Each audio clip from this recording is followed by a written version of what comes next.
08. We're set for a half-day trial this morning. I received a rather large trial binder from Mr. Anderson's side. I did not receive anything from Miss Erickson. I don't know, Miss Erickson, if you did submit any. Bear with me. May have made this too big. Can you turn to exhibit? Sorry about that. I recently actually lost my attorney. He quit, so I have no idea what to do or where to go. I did go to the court hearing over the trial readiness, and I was never called. And I was on there from 11:30 to explain all that, and nobody ever called me up or got me through on the court. Unless I was on the wrong one, I sat there and waited. So I'm confused on everything, because he told me, Scott Roberts told me that he's like, just get me the information you're asking, I'm asking you for, and your job is to take care of your babies and let me handle all this. And so that's what I did. And then he quit after being paid $5,000.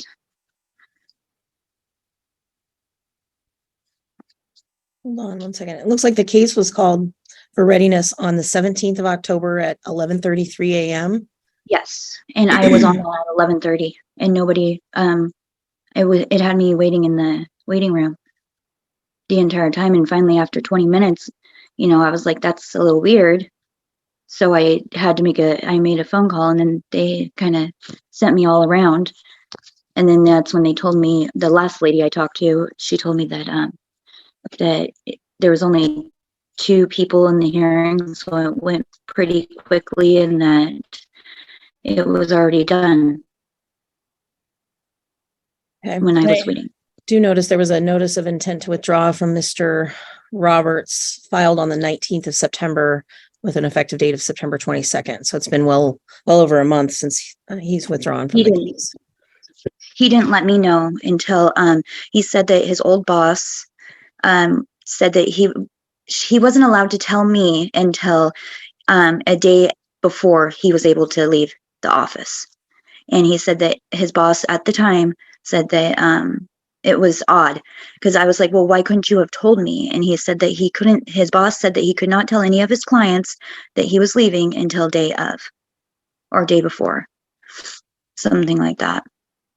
It indicates that he let you know on August 18th that he was going to be withdrawing the next month. No, he did not. It didn't. Well, okay, I'm not arguing with you, Ms. Erickson. Okay. I'm telling you what information I have. He entered a declaration of service on you, as well as Ms. Winkles and Ms. Langford, that the 18th of August, 2023, he notified you, Ms. Winkles and Ms. Langford, that he would be withdrawing on the 22nd of September. So that's the information that I have. And then his withdrawal was effective on that date. I can pull up the phone call because he called me on my phone. That's not going to help me in any way, but Ms. Winkles? Well, yes, Your Honor. Ms. Erickson's been in court on a number of cases. She knows how this process works. She's had counsel. He withdrew. We worked together before. I did not receive any call. But what I can show is a consistent pattern of pushing back, and pushing this back further and further. This is the second time we've been set. I'd asked to go forward today. Ms. Erickson's can't present any testimony today anyway, considering she never followed through on discovery. We went through 4 different motions to compel. At the last one, Judge Scudder said he was going to default her on the 31st. I still haven't received anything. So, she can be here. Her pleadings were stricken. That compel order has already been entered by this court. She was not allowed to present any new testimony on anything that she didn't give us in discovery. There's nothing. So I'm not sure what pushing this back would do any. Essentially, she had years and years to prepare at this point. So I would ask that we go forward. My client has waited long enough in the parentage action and in this action. It's just foot dragging, not received anything, not received collateralized reports, not received any evaluations, anything like that. I feel that today will be quick, but she's had the chance to respond. She could have even called my office anytime since readiness to now. She has not done so. I do see May 26, 2023, there was a second order compelling answers to petitioner's first set of interrogatories and requests for production. And it does indicate if there is nothing disclosed to, or if there was a failure to provide answers by May 23rd, 2023, and that was the date set by the first motion to compel. And so all the respondents' pleadings were stricken and no evidence can be provided. Or excuse me, no evidence can be presented.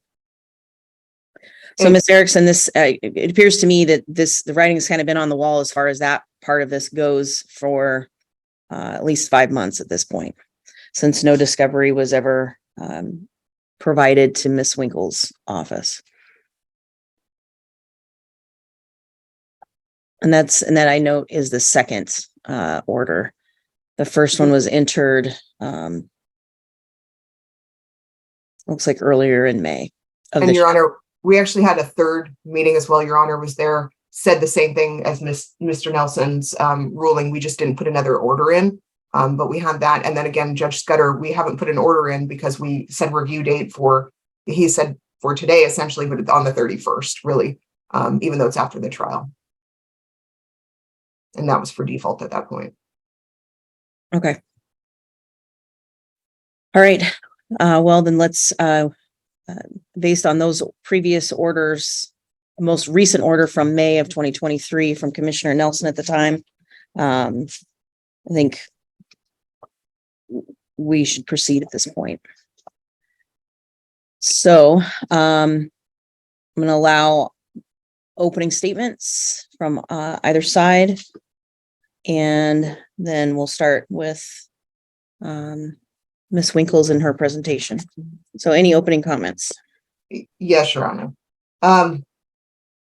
This is a case of Mr. Anderson, Ms. Erickson. They have a daughter born in 2019 that's 3 years old. My client did not know he had a daughter until recently. The moment he found out he had a daughter, he essentially attempted to do a parentage action. That dragged on, attempting to get the child in for genetic testing. A motion for contempt was put forward to the court. Ms. Erickson finally complied. The child was his. A little bit of background before that. From 2015 to 2018, the parties had a volatile relationship. Both of them were drug addicts. My client was a drug addict. Ms. Erickson was a drug addict. Methamphetamine and heroin were their drugs of choice. They were terrible together. They were toxic. They were mutually abusive. My client absolutely committed domestic violence. Ms. Erickson lost 2 children. At some point during this time, she lost her older child to, I believe, the paternal grandmother, I think that one was the baby's father. And then the next child she lost to the paternal grandmother. Ms. Erickson has been in and out of dependency. Ms. Erickson has been on the same trajectory since that time. There's allegations of mental health issues. There's allegations of drug abuse. Her own mother put a statement into the court in another case stating that she was an opiate addict. Ms. Erickson has been asked in no less than 3 different matters to get a mental health evaluation collateralized, to get a drug and alcohol evaluation collateralized. She has failed to do that until today. She still has failed to do that in this case, and that was ordered. What she ended up getting was right before time an uncollateralized SEDS evaluation, which isn't really worth the paper it's written on. Neither Vashti Langford nor my client got to put in any input whatsoever. She was ordered to go and have that changed. She never did. My client, on the other hand, this is one of those times where you have a life and death situation. You're afraid you're going to die and suddenly you change your life. My client went to the hospital and ended up having a growth on his heart. It caused him to completely change his life. He's probably one of 2 success stories I've had in my entire practice of people actually staying off drugs. He has been clean of any and all substances for almost 3 years now. This is a man who was an opiate addict and is not. This is a man who used meth on a daily basis and no longer does. He went from having no job and essentially being, in and out of jail to having his own place in Portland. He has had a job that he's kept for a really long time. He has done everything that you could imagine to stay off drugs. This is not someone that's just trying to tick boxes. This is somebody who's had a DV evaluation with collateral contact and treatment with Olivia Lovely. Those notes are excellent. He's doing well. He's been to rehab. He's been to relapse prevention. He's been to another relapse prevention. He has been to, he's had a thorough mental health evaluation. He's completed all his treatment programs. He's participated in relapse prevention. He's taken parenting classes. He's completed DV and anger management treatment. And he's done that twice, even though he was only ordered to ever do it once. He's consistently provided clean UAs and hair follicles. He's had steady employment, and he has great housing. He has been in reunification therapy with Charlotte Rosen and his daughter, and it's going amazingly well. The one issue is that the child knows 3 different daddies, and the guardian ad litem that will be shown in her testimony. If we look at these 2 people and what essentially the best interests of the child are to be with my client, and that's not to say Ms. Erickson can't be a great mother. It's to say that she has provided no proof that she is stable, that she is not on drugs, and that she's mentally healthy. In fact, it's been the opposite. She has provided absolutely nothing, and yet her participation in this case has been less than stellar. She has failed to give the guardian ad litem any information that the guardian ad litem needs. She has a live-in boyfriend. We know nothing about him. Has refused to give information about her address despite there being a protective order. Her answer to everything is that my client committed DV years ago, and he admits to that, and that's why he went to treatment. He has left her alone. He doesn't want anything to do with her. He wants to build that relationship with his daughter. At first, we were asking for a phased-in approach, and we were asking for joint 50-50 custody, which is what Vashti Langford, her recommendations were as well. At this point, though, given that there's significant intransigence by Ms. Erickson, that we don't know if this child is safe, we don't know the mental health status of the mom. She did have another child recently. We know nothing about her drug use or anything of that nature. We would ask that there be a transition period to my client using grandmother. There will be testimony elicited today that Ms. Erickson uses grandmother and grandpa as essentially minor guardians without being minor guardians. And we'd ask that there be a slow phased-in approach over the course of the next 4 weeks so that my client has full custody. Ms. Erickson has supervised visitation 1st and 3rd and 5th weekends until she gets a collateralized SEDS evaluation and gets a collateralized mental health evaluation with a parental risk assessment. We are significantly concerned, and there will be testimony from Charlotte Rosen today about how reunification therapy is going. Hopefully we'll have the other witnesses. I don't see them right now, but they might be in the waiting rooms, and they'll be testifying about my client's treatment and about how well he's done. Thank you. And so I just want to confirm you do intend to call the GAL in your case? Yes, I do. All right. Ms. Erickson, if you want to unmute, if there's any opening statements that you would like to make. Yeah, there's a lot to be said. I do have issues.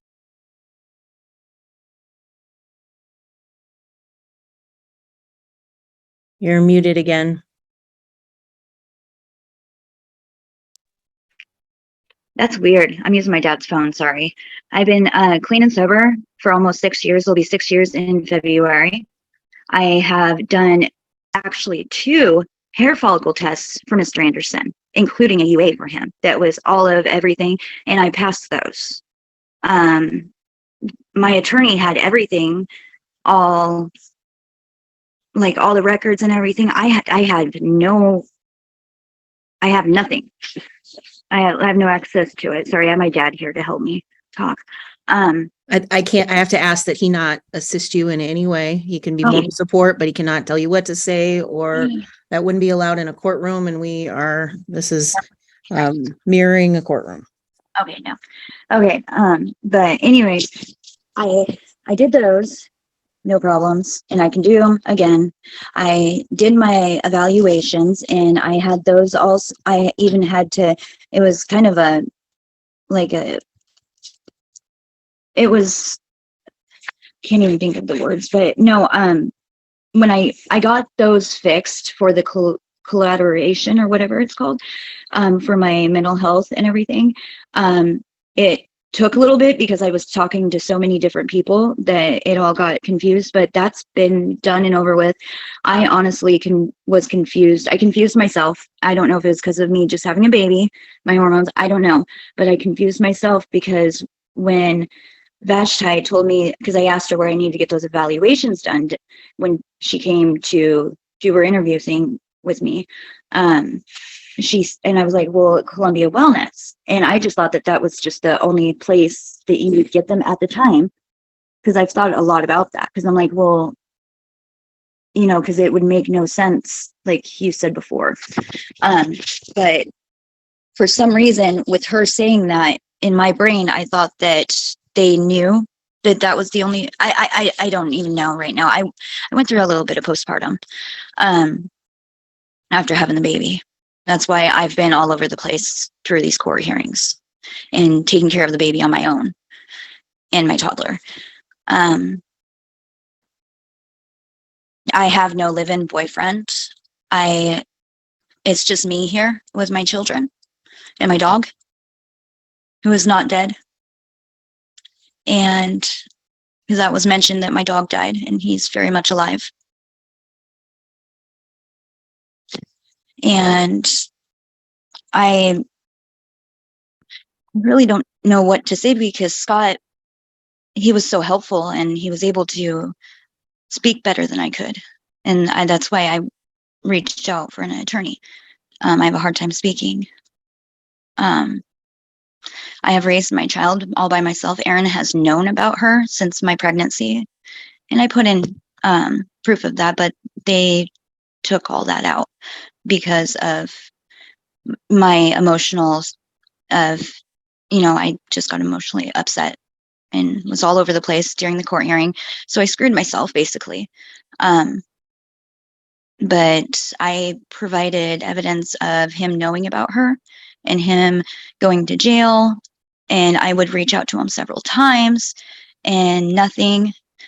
Wouldn't receive anything back until a few months later, saying that he found my daughter's shoe at some random guy's house or whatever. It was weird. And I have all those text messages that I submitted, but somehow Mrs. Winkles was able to take all those out and make it look like I didn't submit anything. That's all I'm aware of anyways, because I know I submitted them. I don't want to lose my baby. I've raised her. She, it would be detrimental for her to be taken out of my care. I've raised her. Mr. Anderson actually just tried to hit me with child support when he hasn't even helped, not even a dime with mine. And I'm really confused about that, on how he could do that. Child support sent me a letter. And I have not gone after him because of the domestic violence situation and fear of him. I didn't want any kind of lash or anything like that. So they had me on a special spot where they didn't go after him, even though I was getting help through the state around the time when she was born. And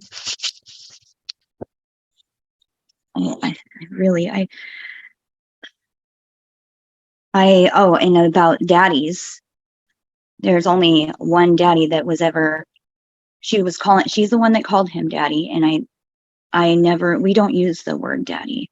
Like, I call my dad daddy. So she started calling my dad daddy. So I had to start calling my dad Papa, because she was getting confused over that, ever since she could talk. And she did start calling my boyfriend Cody daddy because of the baby. And it was all on her own. And I never even pushed that or anything like that, because we don't use that word at all. I don't know where the third one's coming from. I don't know if that's meaning for my father. Yeah, I don't know. I've never pushed my daughter on that, and I never will, obviously. I think that she's just really confused because Aaron chose to be out of her life. So all she's used to is Papa, to be honest, while I was working, Papa and Nana. How old is your newest baby, Miss Erickson? She will be a year. I can't even believe it. A year next month on the 8th. Okay. It's been the whole entire time. I feel like I lost out on my baby, like this whole court thing, because I've been so worried about Ellie. And I found out that I do have PTSD, and I didn't realize that. And and I'm getting help through Columbia Wellness through counseling over that. But I have PTSD over my children that were temporarily taken from me. They were not taken from me. I have my children. My son is with his father, and I can see him whenever I want. And Lexi actually is at school. My father just took her there. So that is not true at all either. The reason why I lost temporary custody was because of them witnessing Mr. Anderson putting his hands on me. How many children in total do you have in your care on a regular basis? On a regular basis, I have 3. Plus my fur baby. I always consider Harley as my fur baby. All right. Okay, thank you very much, Ms. Erickson. I appreciate that information. I thank you. All right, Ms. Winkles, if you want to call your first witness, and I just want you to know there's nobody in the waiting room at this point. Okay. Hopefully they'll log on soon. I'd like to call Vashti Langford, the GAL, to the stand. Okay. Ms. Langford, how many times have you been appointed to the court as guardian ad litem? Ooh, I would say over 50, 60 times. Okay. And you were appointed to this case, correct? Correct. And what was the nature of your appointment? My appointment was to investigate both sides, but on the father's side, and investigate his sobriety, his lifestyle, his housing, his employment. And then on the mom's side, her housing, employment, mental health, and sobriety. Okay. And did you conduct the evaluation and make a report to the court? I did. Okay. And what conclusions did you reach after your evaluation? I think my conclusion was that Aaron needs to be able to see his daughter. I understand fully and have empathy for Brittany's concerns from the past. I talking to both sides. Aaron was very honest about his past history. Brittany was very honest about her past history. I really understand her fear due to what happened in their relationship then. But I also see the progress that he has made. I see the progress he's even through this course. He's made his home ready for her to come visit and eventually visit and stay with him when possible. He's done the steps with reunification and treatment and not just drug and alcohol treatment, but anger management, relapse prevention. He's shown a healthy lifestyle that he's worked very hard to keep up. And I see that, again, it was a struggle on Ms. Erick's side because I was never able, she said that she was getting services. I was never able to confirm those because I wasn't on not release information or I was just never given the information, even when I kept calling to check. But talking with her, my concern is some mental health, maybe potentially some untreated mental health. She just said that she just found out she has PTSD. That's a big red flag to some of the things I was seeing, concerns I was seeing. She hyper-focused on the past and was not willing to see what's happened, what changes that he's made, along with the changes she's made with her drug and alcohol issues in the past. Okay, and you wrote a report for this case, correct? Correct. Okay, and is that report what is identified as Exhibit 18 in that big trial binder I gave you? Yes. Okay, and Your Honor, that was in an ER 904, so I'd ask that Exhibit 18 be admitted. That's a sealed guardian ad litem report.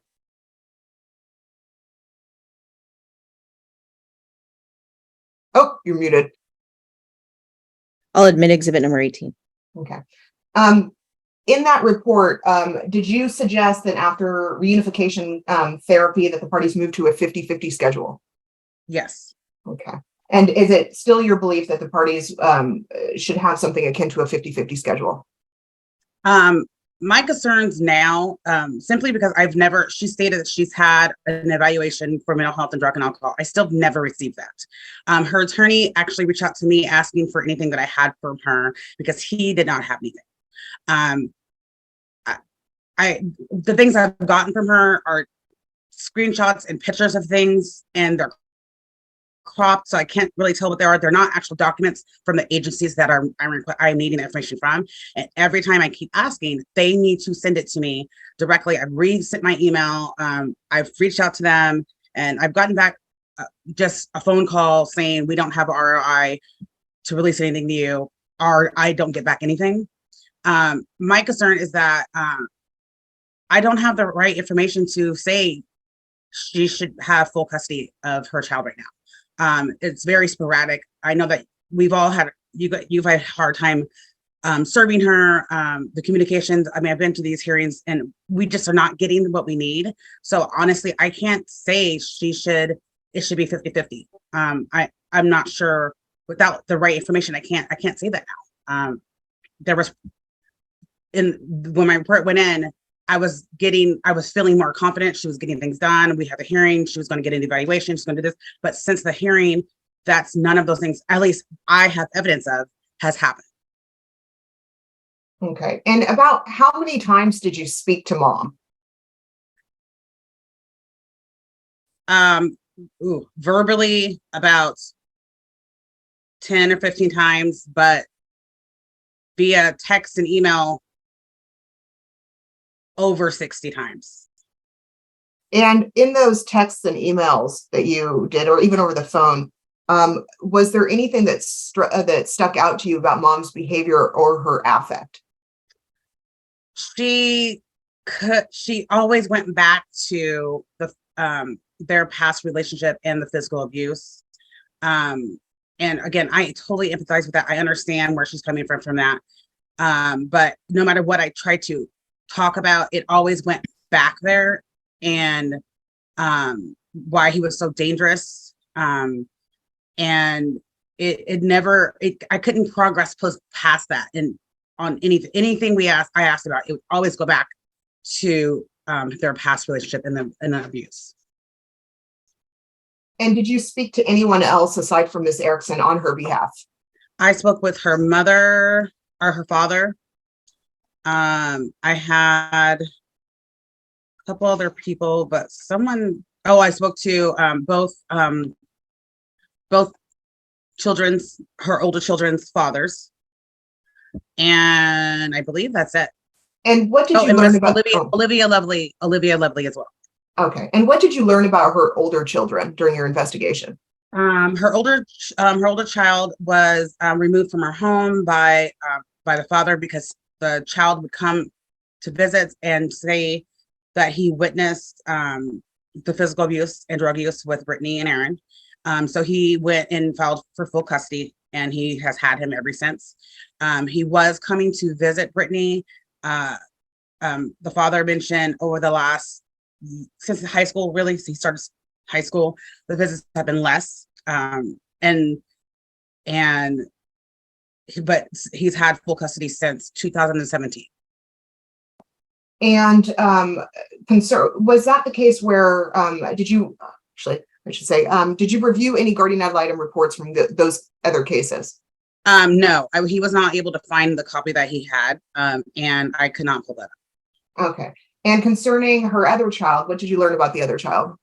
Her other child was also removed, and the biological, the paternal grandmother has custody of her, legal custody of her, guardianship of her. But the father has, since this happened, clean and sober, working, has a job. He has majority custody of her. He does allow her to go to Brittany's, I believe, 3 times a week. So she, like she mentioned, her father was taking her to school because when she's there, that's the process they have. And when she's with dad takes care of her. But really, grandma has removed. She has a guardianship, but she's allowed dad to step in and be a more father, and then Brittany has visits. Okay. And in those cases, was Miss Erickson asked to do drug and alcohol evaluations and mental health evaluations? I believe so, yes. Okay. And to the best of your knowledge, did she ever get any of those evaluations? Not of my knowledge. Okay. And Miss Erickson, she told you that she was in treatment for mental health. Is that right? Is that what you testified earlier? She said that she was getting counseling with emergency support shelter. I could not confirm that. They only just said that they were providing services. I tried to get additional information and I was not approved for that because she would not. That was all I was allowed to know from them. She said that she was getting ideal options for treatment and never received anything on that. I did get some really old screenings, like 2010 screenings, but nothing there. Anything I had, it was like I said, it's pieces of things, and it was never current. I want to say the last most current thing would have been from 2015 that I saw. Okay. And so you have no idea if she's had an evaluation for anything at this point? No, after the last hearing, she was notified to get evaluation. She contacted me again in August. I asked if she had had the evaluation. She said yes. I asked for a copy of mental health and of any of it, and I never received anything. Okay. And she did provide a UA though, is that correct? Correct. I believe And- 2 UAs. Okay. And apologies. And was it your understanding that Miss Erickson was on Suboxone treatment at 16 milligrams? That was what she stated to me, but again, I never saw anything current showing any of that. Okay. And the hair follicles though, they didn't show anything for buprenorphine or Suboxone, is that correct? No. And do you have any concerns about the child being in mother's house at this point? Oh, only because I'm concerned she has some mental health things, and this is probably triggering other things for her that she probably needs to get help for. And I'm not concerned that she will do anything to the child. I know that she's a lot of support with her mom and her dad. I know that she is living in her home, and when I went and visited, you could very clearly see it was clean. I mean, it was lived in, but it wasn't dirty. You know, her kids had a space, she had a space. I'm just concerned that all of this is she probably had things going on already, and this probably is very overwhelming. And I think that she needs to find that balance and support, and maybe allowing Aaron to step in. I know it probably is very fearful for her, and she's very terrified of that. But I feel she needs to get some kind of additional mental health support, and I think that having that time to do that and having help with Aaron, helping with her child, and would probably help her, even though right now she probably doesn't see that at all. Okay. And did you discover anything about how often she has the child in this case in her care and custody? From what I know, she has the child all the time. I know that her parents, when she has appointments, try to help with childcare. But from what I understood, they always help her if she needs it, it seems like. But the child, from what I know, was living with her. Okay. And did you have any concerns about Miss Erickson remaining in this area did you have any concerns about Miss Erickson taking the child out of the jurisdiction? I didn't at first, but I do now. I feel like she's in a fight or flight mode, and I'm a little afraid that might happen. I could be completely wrong, but just the behaviors I've seen via text, email, I'm a little fearful she might take off because she doesn't want Aaron, in fear of the past history of them, that she would take off. Yes. And at any point, did you speak to Charlotte Rosen or Allison Long about reunification therapy? I was never given the report from Allison Long. I spoke to Olivia Lovely. I've not spoke to Charlotte. Okay. And do you I guess I should say, was Miss Erickson given the court order? Yeah. Wait, I just thought about Allison Long. The only conversation with Allison Long that I was given was that mother had refused to provide documentation or release information for me to get me, and I believe your party as well, to get any information. And that was pretty much it. Okay, so she refused to give information out to you or to me. Yeah. And okay. And Miss Long was the initial reunification counselor, correct? Correct. And then that that never happened, and then it became Charlotte Rosen, correct? I didn't know that until just recently. So Okay. I was not And- given any information. And while you were in the case, was Miss Erickson compliant with the court orders, and did she help to facilitate the bond between father and child? No. Okay, tell me what facts led you to believe that she wasn't facilitating that? I wasn't getting information that information from her. Yes, I got, and it was pretty much the same information about the abuse and drug use and her fear of the situation. But I never got any evaluation. I never got, I got a couple UAs and hair follicle.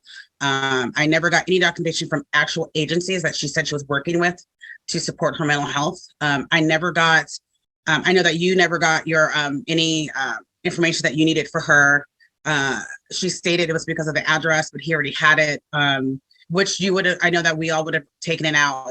That wasn't a concern, at least from us. It was just argumentative versus just here, let's provide this information so we can work on this together. And I'm not really sure why. Besides, she keeps saying that she's afraid of him, but the information needed is trying to help guide this relationship better in the court for her child. And I'm not sure if she really understood that, if that's the issue she had blocked in the past, just blocks anything that we are trying to do. That's all she wants to revert to when you try to bring up anything. And did you also spoke to dad in this case, correct? Yes. And about how many times did you speak to dad? Verbally about 2 or 3, and via email, text about 20.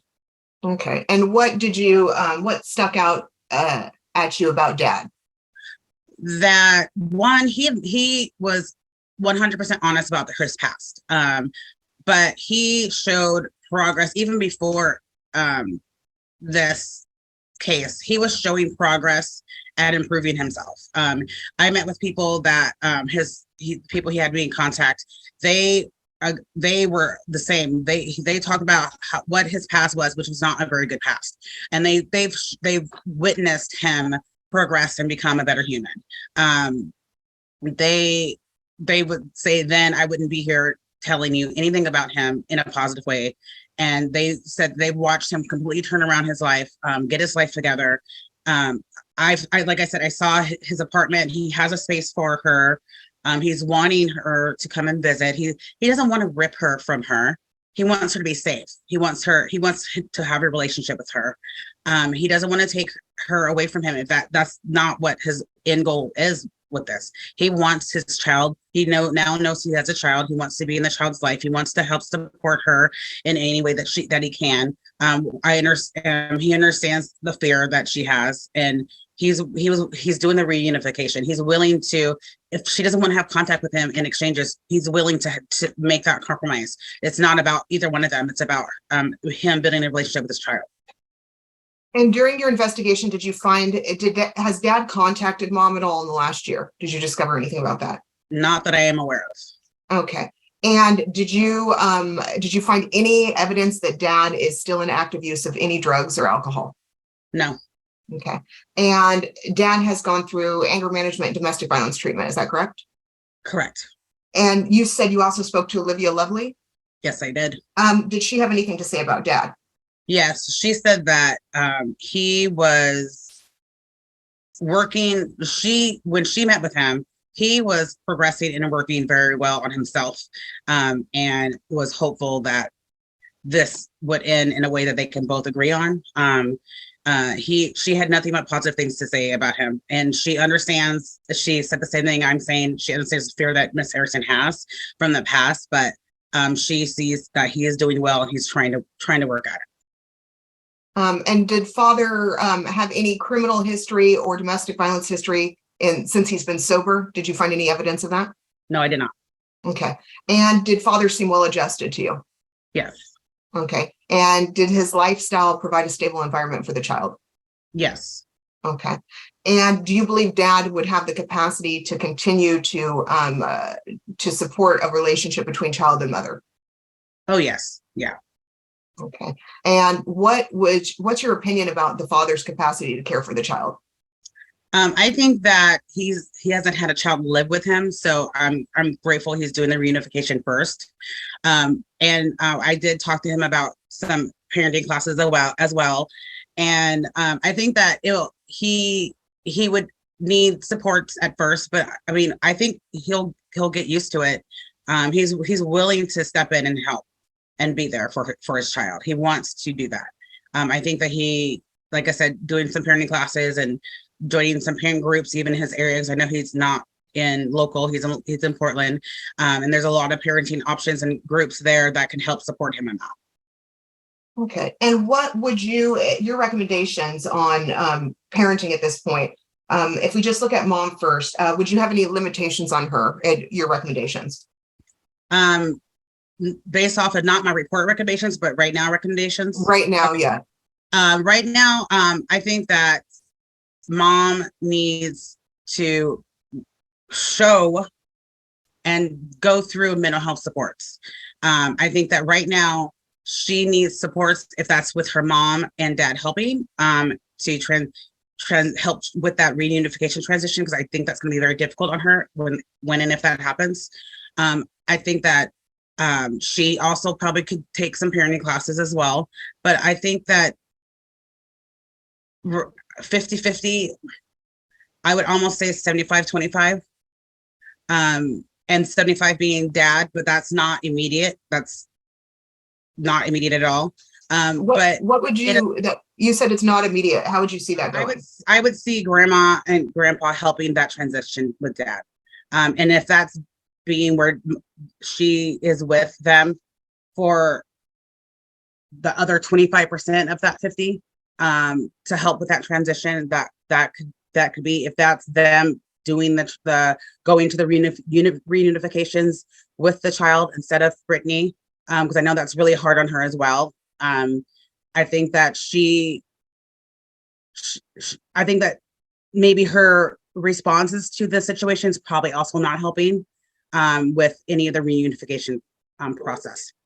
And how many weeks longer? So they've been in reunification for about a month now. And I believe they were going to start moving to overnights. How many, what length of reunification before this transition period would you recommend? They've been going for a month and a half. Did you just say? I believe it's about a month and a half. Okay. Yeah. I think that, I don't even want to recommend. I think that's more of a Charlotte question. But I think that the whole transition, though, I mean, it's 6 months. It's a process. And I think that if mom in that 6 month, moms can show she's in mental health, she's taking care of herself, she's showing, like, I have no documents. She keeps saying she's had evaluations. I have nothing to prove that, and no agencies have provided me with that. If she can do these things within that 6 month phase, maybe coming back in and looking back at a 50-50, so, but it's a process. I don't see overnight stays in a week. I see maybe going to a park visit within a couple of weeks. I mean, month and a half, that's a long time. And I know it's probably not an easy process for mom and daughter when they are doing that. So maybe having mom not be a part of that process and maybe grandparents step it in might help a little bit. And do you have any current fears of the child's health, safety, or welfare in the custody of mom after this hearing? No, I don't think she's going to do anything to harm her child. No. I think that my concern is her mental health, and I know that her parents are probably there to help her and support her. I just, the only fear I have is that she doesn't take that help because she doesn't trust anyone right now. And then my concerns would be for the well-being of the child and her safety. Okay. I have no further questions, Your Honor. Thank you. Ms. Harrison, do you have any questions that you would like to ask Ms. Langford? I don't really, not questions. I do have copies because my attorney, well, he was my attorney. He had me go to Columbia Wellness, and I have those copies of the evaluations. He was the one that was supposed to. Your Honor, I'm going to object. The discovery would have been the perfect setting to deliver those. Anything that she's not allowed to present evidence that wasn't given in discovery, never received those. So I'm going to just ask again, if there's any questions that you have of Miss Langford, this would be an opportunity to ask those. I can't think right now. I don't think so. Thank you for your work. That's it. All right. Thank you. Thank you, Miss Langford. And I'm assuming, Miss Winkles, we can excuse Miss Langford at this time. We can, Your Honor. All right. Thank you. If Thank you you, are Your free to Honor. log out if you'd like. Thank you. Still no one in the waiting room, Miss Winkles. Yeah, there should be 5 people there and nobody's there. I'm wondering if nobody thought it was going to go forward today. I'm having my staff call, so I will go ahead and call Mr. Go ahead, Anderson. Miss Winkles. Yes, Mr. Anderson, how old are you today? 38. Okay. And you were in a relationship with Miss Erickson at some point in the past, is that correct? Yes. Can you tell us about that relationship, time period, what it was like, anything to let the court know, kind of the background? Off and on between 2015 and 2018. Very toxic. Both very active in drug use. Very manipulative and emotionally manipulative, abusive on both ends. Volatile on both sides, both verbally, emotionally, to an aspect of physical on my side. I do believe a lot of that was with mental instability and drug use. Just very toxic and not good all around. It destroyed both our lives in many aspects. So. And what drugs were you both using at the time? Meth and heroin was the Okay. main. And you said there was domestic violence on your side, is that correct? Yes. Okay. And you admit to the past, to what's happened in the past? Yes. Okay. And tell me, when is the last time you had any contact, either indirectly or directly? By indirectly, I mean text messages or anything like that. When's the last time you had contact with Miss Erickson? August of 2021, after serving or self-serving court for the paternity test. Okay. So kind of going back in time, when did you find out that the child might have been yours? There was always an idea of it since 2019, or even before 2019, but there had been so many different times where she was pregnant and not pregnant and used that as a manipulation tactic that I didn't believe it until the child was actually born. And that's when I tried to follow through with it, finding a paternity test. Okay. And when you filed for paternity, how long from when you got the order for the genetic testing to when you actually discovered the child was yours? How long was that period? I got her into court finally August of 2021. It took me about 9 months to finally serve her by myself, and then I had to save enough to file or to hire counsel before I could actually get her into court to file for contempt, because I wasn't sure of the process to get her into court to force her to do it. And so it was quite a long time before you actually discovered the child was yours, correct? Yeah, I believe it was February of 2022 when I finally got her. And so that's now taken care of. So tell me about what you've done. So I guess let me go back in time. So you were in active drug use. You had some criminal charges, and what changed? Knowing that I had a child, I needed to actually be somebody responsible and be able to provide not only for her, but have a healthy lifestyle for myself. Because if I can't take care of myself, I can't take care of her. So tell me some of the steps you've done to change your life. Not only did I get my medical situation taken care of by the 2 months in the hospital, but I have found gainful employment. I have taken the evaluations that were recommended and followed all treatment programs, even continued to take UAs past completing the treatment programs, volunteered for extra treatment programs, took extra parenting classes through the same treatment place, just to get extra skills and MRT classes. I've gotten a house. Sorry. Let's go through some of these documents then real quick. We have as Exhibit 1 petitioner's wage stubs Are you still working at the Overhead Door Corporation? Yes, it's Wayne Dalton Garage Door Manufacturing, a subsidiary of Overhead Door Corporation. Okay, and how many hours a week do you work? I do my best to maintain the 55, but guaranteed 40 a week. Okay. And what are your hours of work? 6 a.m. to 2:30 p.m. But if I can get overtime, it's 5 a.m. to 3:30 p.m. Okay. And your pay stubs, are those true and accurate copies that are in Exhibit 1? Yes. Okay. And now your work hours, obviously that would be during the morning period. Have you set up any care or support for the child between the hours of when you're gone at work? So it was like 5:30 in the morning to 2:30 in the afternoon.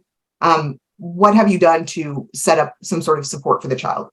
I have found several daycares. There's actually one that's not even a block away from my place of employment. But to have her completely enrolled, I have to have a copy of her immunization records. And unfortunately, with no communication between me and Miss Erickson or any of those documents, I haven't been able to guaranteed enroll her. But there are several daycare facilities around here that are able to maintain. I also do have support from my parents that would be able to help. I also have a coworker that has a child that is in childcare that would be able to help me with that. Okay. And you live currently is that correct?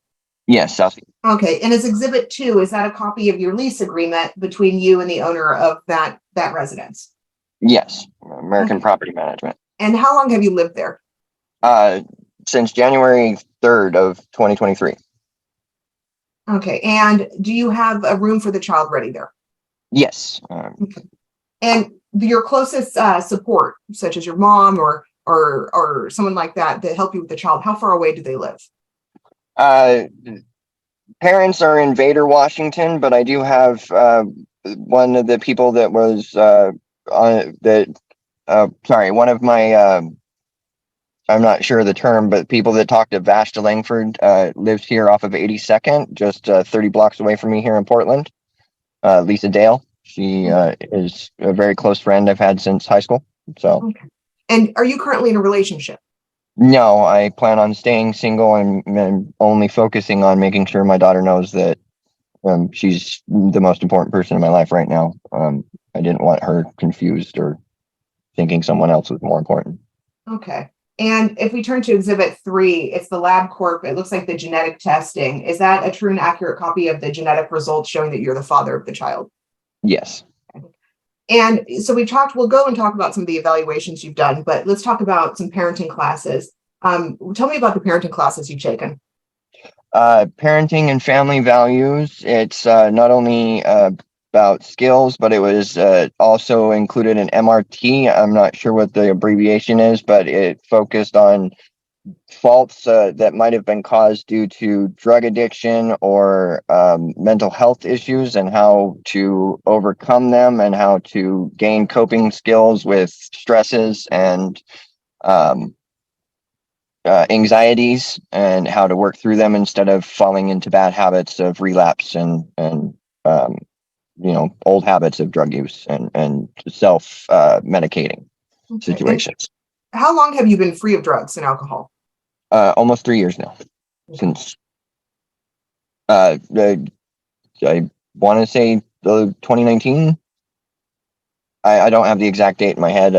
Okay. And you had a hospital stay at some point, correct? Where you had a growth on your heart? Yeah, it was a bacterial vegetation inside 3 of the ventricles of my heart. It was greatly affecting not only my physical health, but mental capacity for emotional regulation. It took me 2 months, a little over 63 days of IV antibiotics 3 times a day to get rid of it. And that was due to my IV drug use. Okay. And is that the last time you used drugs? It was before the hospitalization was the last time I used drugs. Okay. So it was before. So if we turn to Exhibit 8, I have your H&P from your admission on November 16th, 2021. Are those true and accurate copies of your medical records from that time? Yes. Okay. So you had already stopped using drugs prior to November of 2021, correct? Yes. Okay. And it shows that you had MRSA, and due to endocarditis, and that you also talk about your previous drug use. Is that correct? Yes.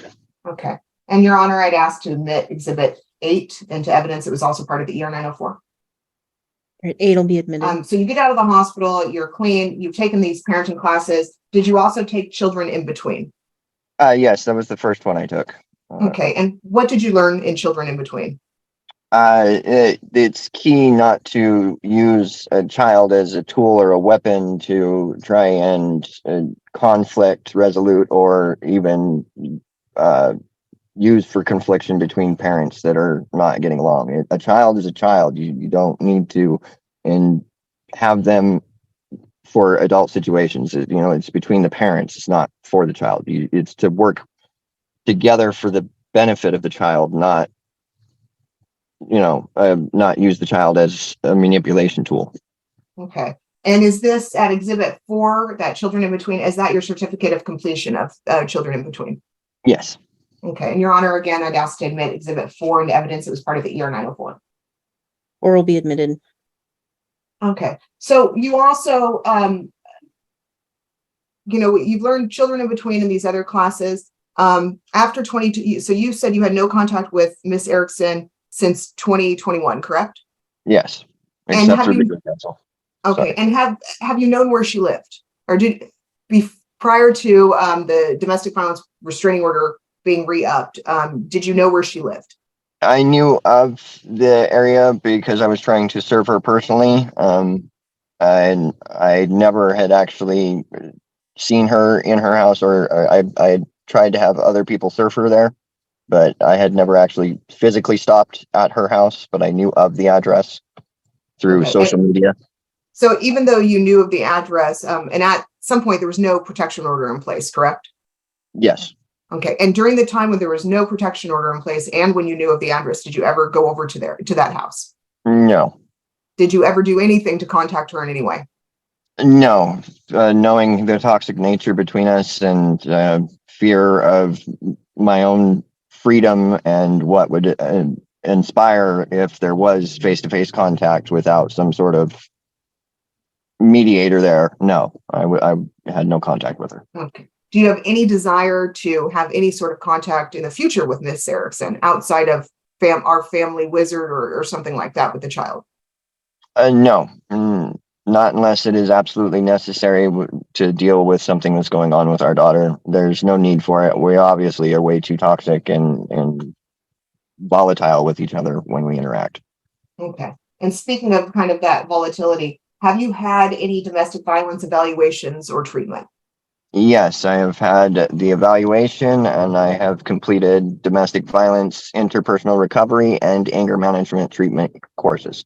Okay. And Exhibit 10, it looks like it's a domestic violence behavioral evaluation with Olivia Lovely. Is that a true and accurate copy at Exhibit 10 of that evaluation? Yes. And were you given treatment as part of that evaluation? I followed the recommendation of getting treatment for it. Yes. Okay. And what did you learn during that treatment? That I had a lot more of a self-blaming issue that would build up and turn into lash outs of volatility, and that would turn into domestic violence situations, trying to please other people to the point where I would self-loathe and then turn around and lash out and blame other people for my own sadness because I was trying so hard to please them that I couldn't please anybody, let alone please myself. And it was just a downward shame spiral that would constantly lead to the same habit over and over again, turning into self-medicating with drugs and alcohol, which would just repeat the cycle. Okay. And Miss Lovely, during that evaluation, she recommended you do the treatment, which you've done, correct?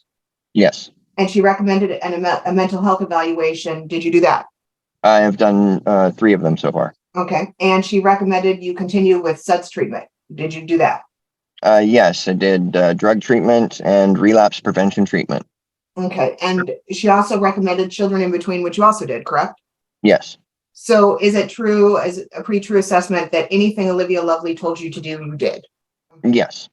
I'm forgetting already. And then you also went to substance use treatment with Volunteers of America. Is that correct? That is where I completed all my treatment programs. It's here in Portland, Oregon.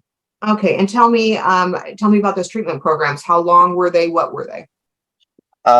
They were the drug treatment for my substance abuse. It was the domestic violence and anger management, interpersonal recovery. It was also relapse prevention and the family values and parenting classes. The domestic violence and anger management course was 9 months. The drug treatment was 9 months. The relapse prevention was 6 months.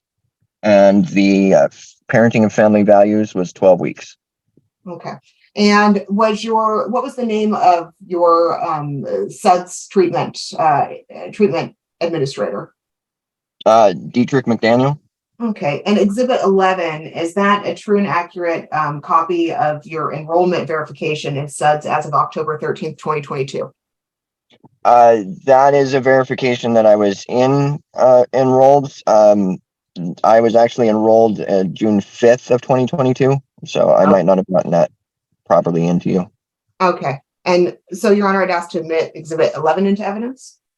11 will be admitted. And Exhibit 12, is that a full and accurate copy of your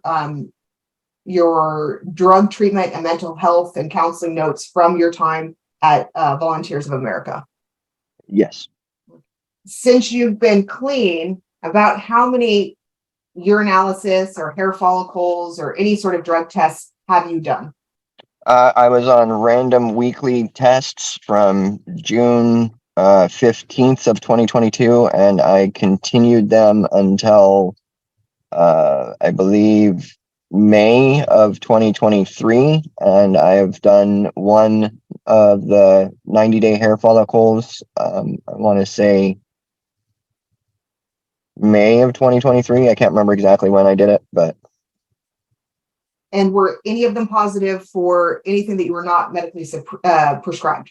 No, I've passed every one that I've taken.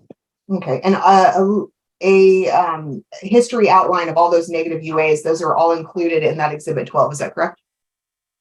Yes.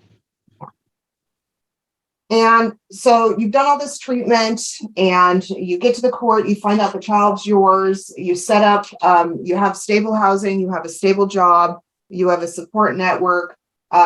What in reunification therapy was ordered, is that correct? Yes. Okay. And tell me what happened initially. How did reunification therapy start when it should have? No, I contacted Allison Long. We spoke about it after the parenting or before the parenting plan was signed. She said that mom needed to reach out to her. We had court. She got a hold of me a few days later saying mom had reached out to her. I signed the ROIs. Then she said she was working on mom's anxiety about the reunification process and that things were progressing. She was hoping to start the reunification within a couple of weeks. And then about a month, 5 weeks after we had started the process, I received an email saying that she would no longer be continuing with the reunification process and that she couldn't give me any details. I immediately called her and she said that there was nothing that I had done. I had done everything with exceptional speed and was on top of everything, and that I should speak to my legal counsel because there was to find out what the next action was, but she wasn't able to go into detail, but I had done everything that I possibly could. Okay. And then we went back to court and Charlotte Rosen was appointed at that point, correct?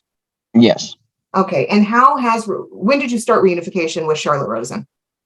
It took about, I think, a month before I was able to get my first appointment because of lack of interaction with my daughter until she had finally gotten to visits with my daughter, and then I was able to finally get my first appointment or first in-person visit with my daughter. Okay, and going back, lack of interaction with your daughter, that's because Charlotte Rosen wasn't able to see the child for the initial appointment. Is that correct? Yes. Okay, and were you given any reasons as to why the child wasn't provided to Charlotte Rosen? Cancellation of appointments before right before the appointment was supposed to be had, not showing up on time or something of that nature. Okay, and when was the first time you had in-person contact with your child? I believe it was September 16th. Oh, I forgot the calendar. I have every day written out with notes. How many visits with your daughter have you had now in person? I've had 4 1-hour visits and 1 3-hour visit. Okay, and how are those going? They are going great. She is so sweet and kind. She is happy. We get lots of interaction time. The very first one, she was a little bit nervous at first, but she warmed up and she co-op played. She included me and likes to take turns. She's such a sweetheart. She's asked how she feels at the end of every visit. She says she feels happy. She's asked how she would like to say goodbye, if she wants to give a wave, a fist bump, or a hug, and she chooses a hug every time. She enjoyed having dinner that I cooked with her. She enjoyed the art projects that we did together. She really likes it when I get to read her books. She really, really enjoys me reading her stories. And it's cute when she gets excited. Her whole body shakes when she smiles. It's adorable. I love it. What was it like that first time meeting her after so many years? Well, the very first time I had ever met her, I was a little bit quiet and a little bit nervous because I was really wanting to leave a good impression. And luckily I did, because she wanted to come back and see me again. And probably the greatest feeling I've ever had. Better than, excuse the language, or better than any drug rush I've ever had. Like, it was the best thing that's ever happened to me. I can't be like, yes, it was great. It was beautiful. And do you, how to put this? Do you feel that you are capable of taking care of her?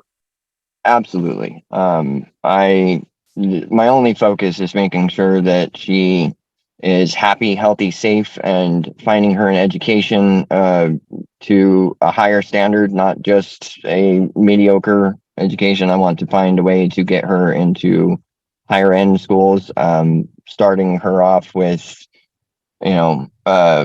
privatized schooling if I can afford it. And God, it's super expensive right now, but focusing on her health, safety, and happiness is my only goal. That's why I'm staying single and only focused on starting this relationship with her. Okay, and Exhibit 24 is the Parenting and Family Values class certification that you took. Is that correct? Yes. Okay, and Exhibit 25 is the relapse prevention certification that you took. Is that correct? Yes.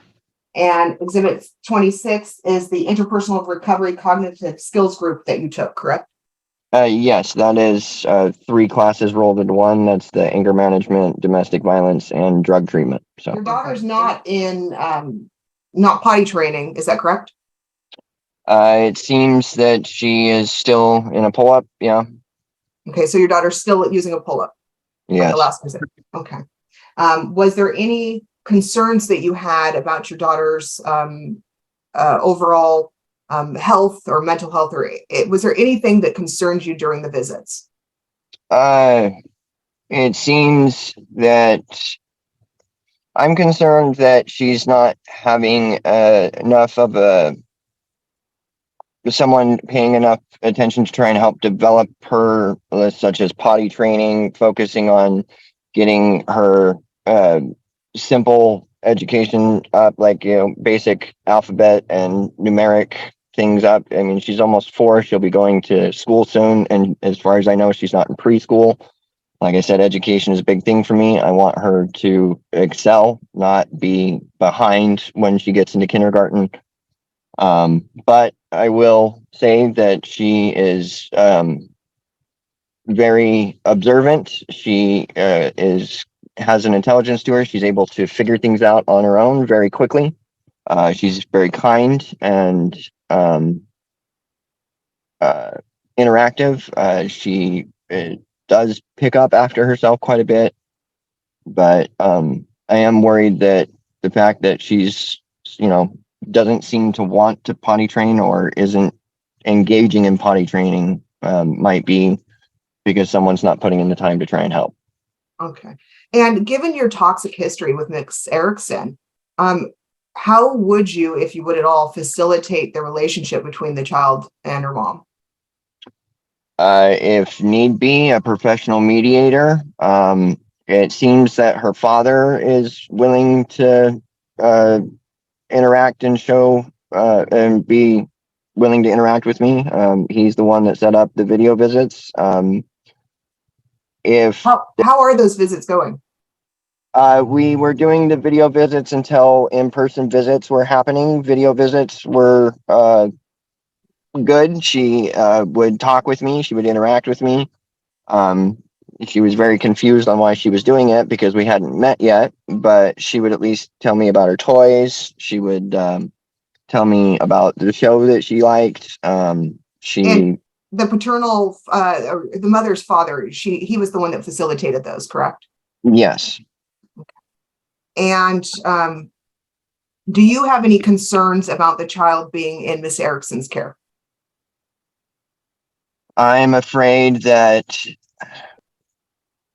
as I said, maybe not enough energy is being put in to Ellie's development. I'm also afraid that as soon as the courts aren't directly involved, that there will be pullback where I won't be allowed to see her, and I will have to bring her back to court. I'm also afraid that there's going to be some sort of negative talk about me and the situation. I'm also afraid that she's not trying to help develop the relationship between me and our daughter. And would you facilitate, if custody were to be suddenly reversed to you, would you ensure that the child and her mother still had a relationship? And if so, how would you do that? Absolutely. The last thing that needs to happen is for her to lose her mother.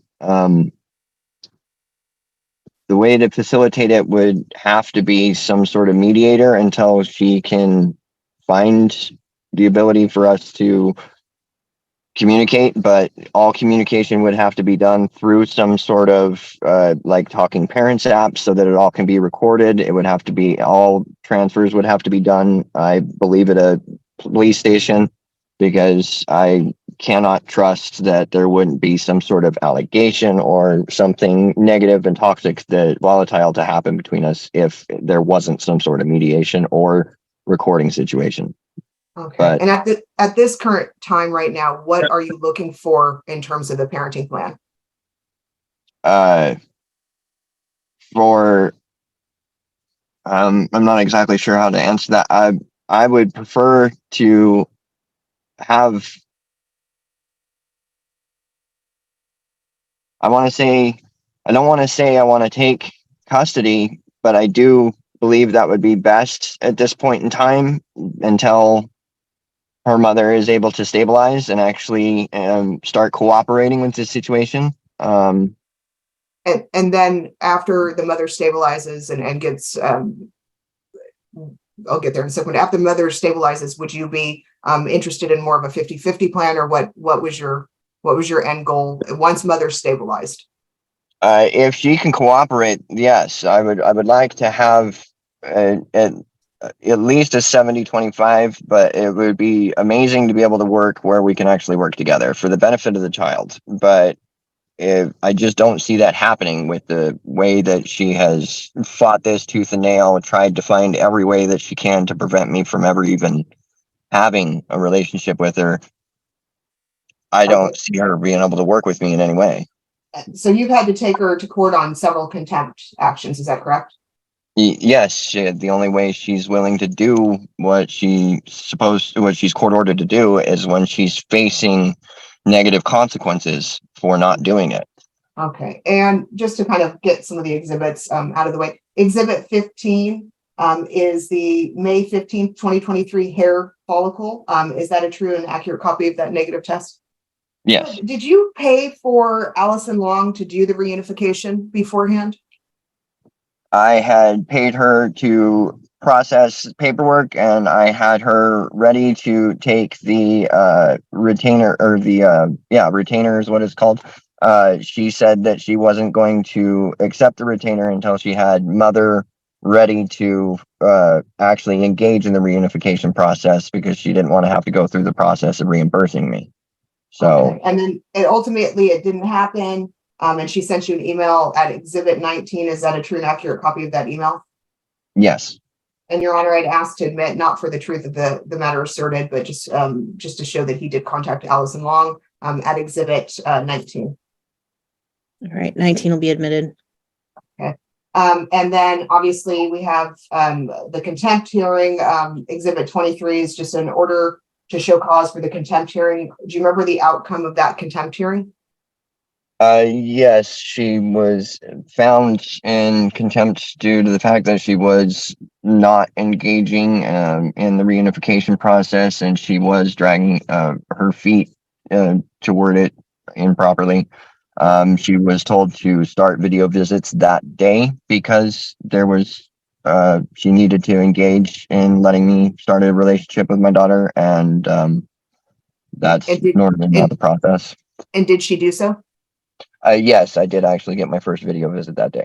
Okay. I have no further questions, Your Honor. Miss Erickson, do you have any questions you would like to ask Mr. Anderson? Well, with all this is a lot to take in.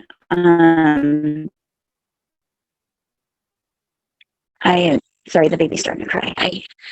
It scared me a little bit. I don't know if I have anything to ask or anything. Does that make sense? Sorry. No, that's okay. Miss Winkles, I don't know if you noticed. So I have kind of an idea here. We'll see. I have Miss Rosen now in the waiting room. I sent a message to everyone about a half an hour ago that she did pop up in the waiting room. I don't know if we want to take her now, and then Miss Erickson, essentially, I'll allow, if you think of any questions, so we can return to Mr. Anderson after we talk to Miss Rosen. Does that work? Yeah, I appreciate you on that. Okay. Do you need Sorry. Do you need to attend to your child? Do we need to take a 5 or 10 minute break? Yeah, I need to change the pull up and diaper and formula, if that's okay. We're a little bit of a crunch for time, but I understand the importance of that. So I'll keep the Zoom up and running. We can go off the record, and let's have everyone be back at 10:40, which is 11 minutes from now.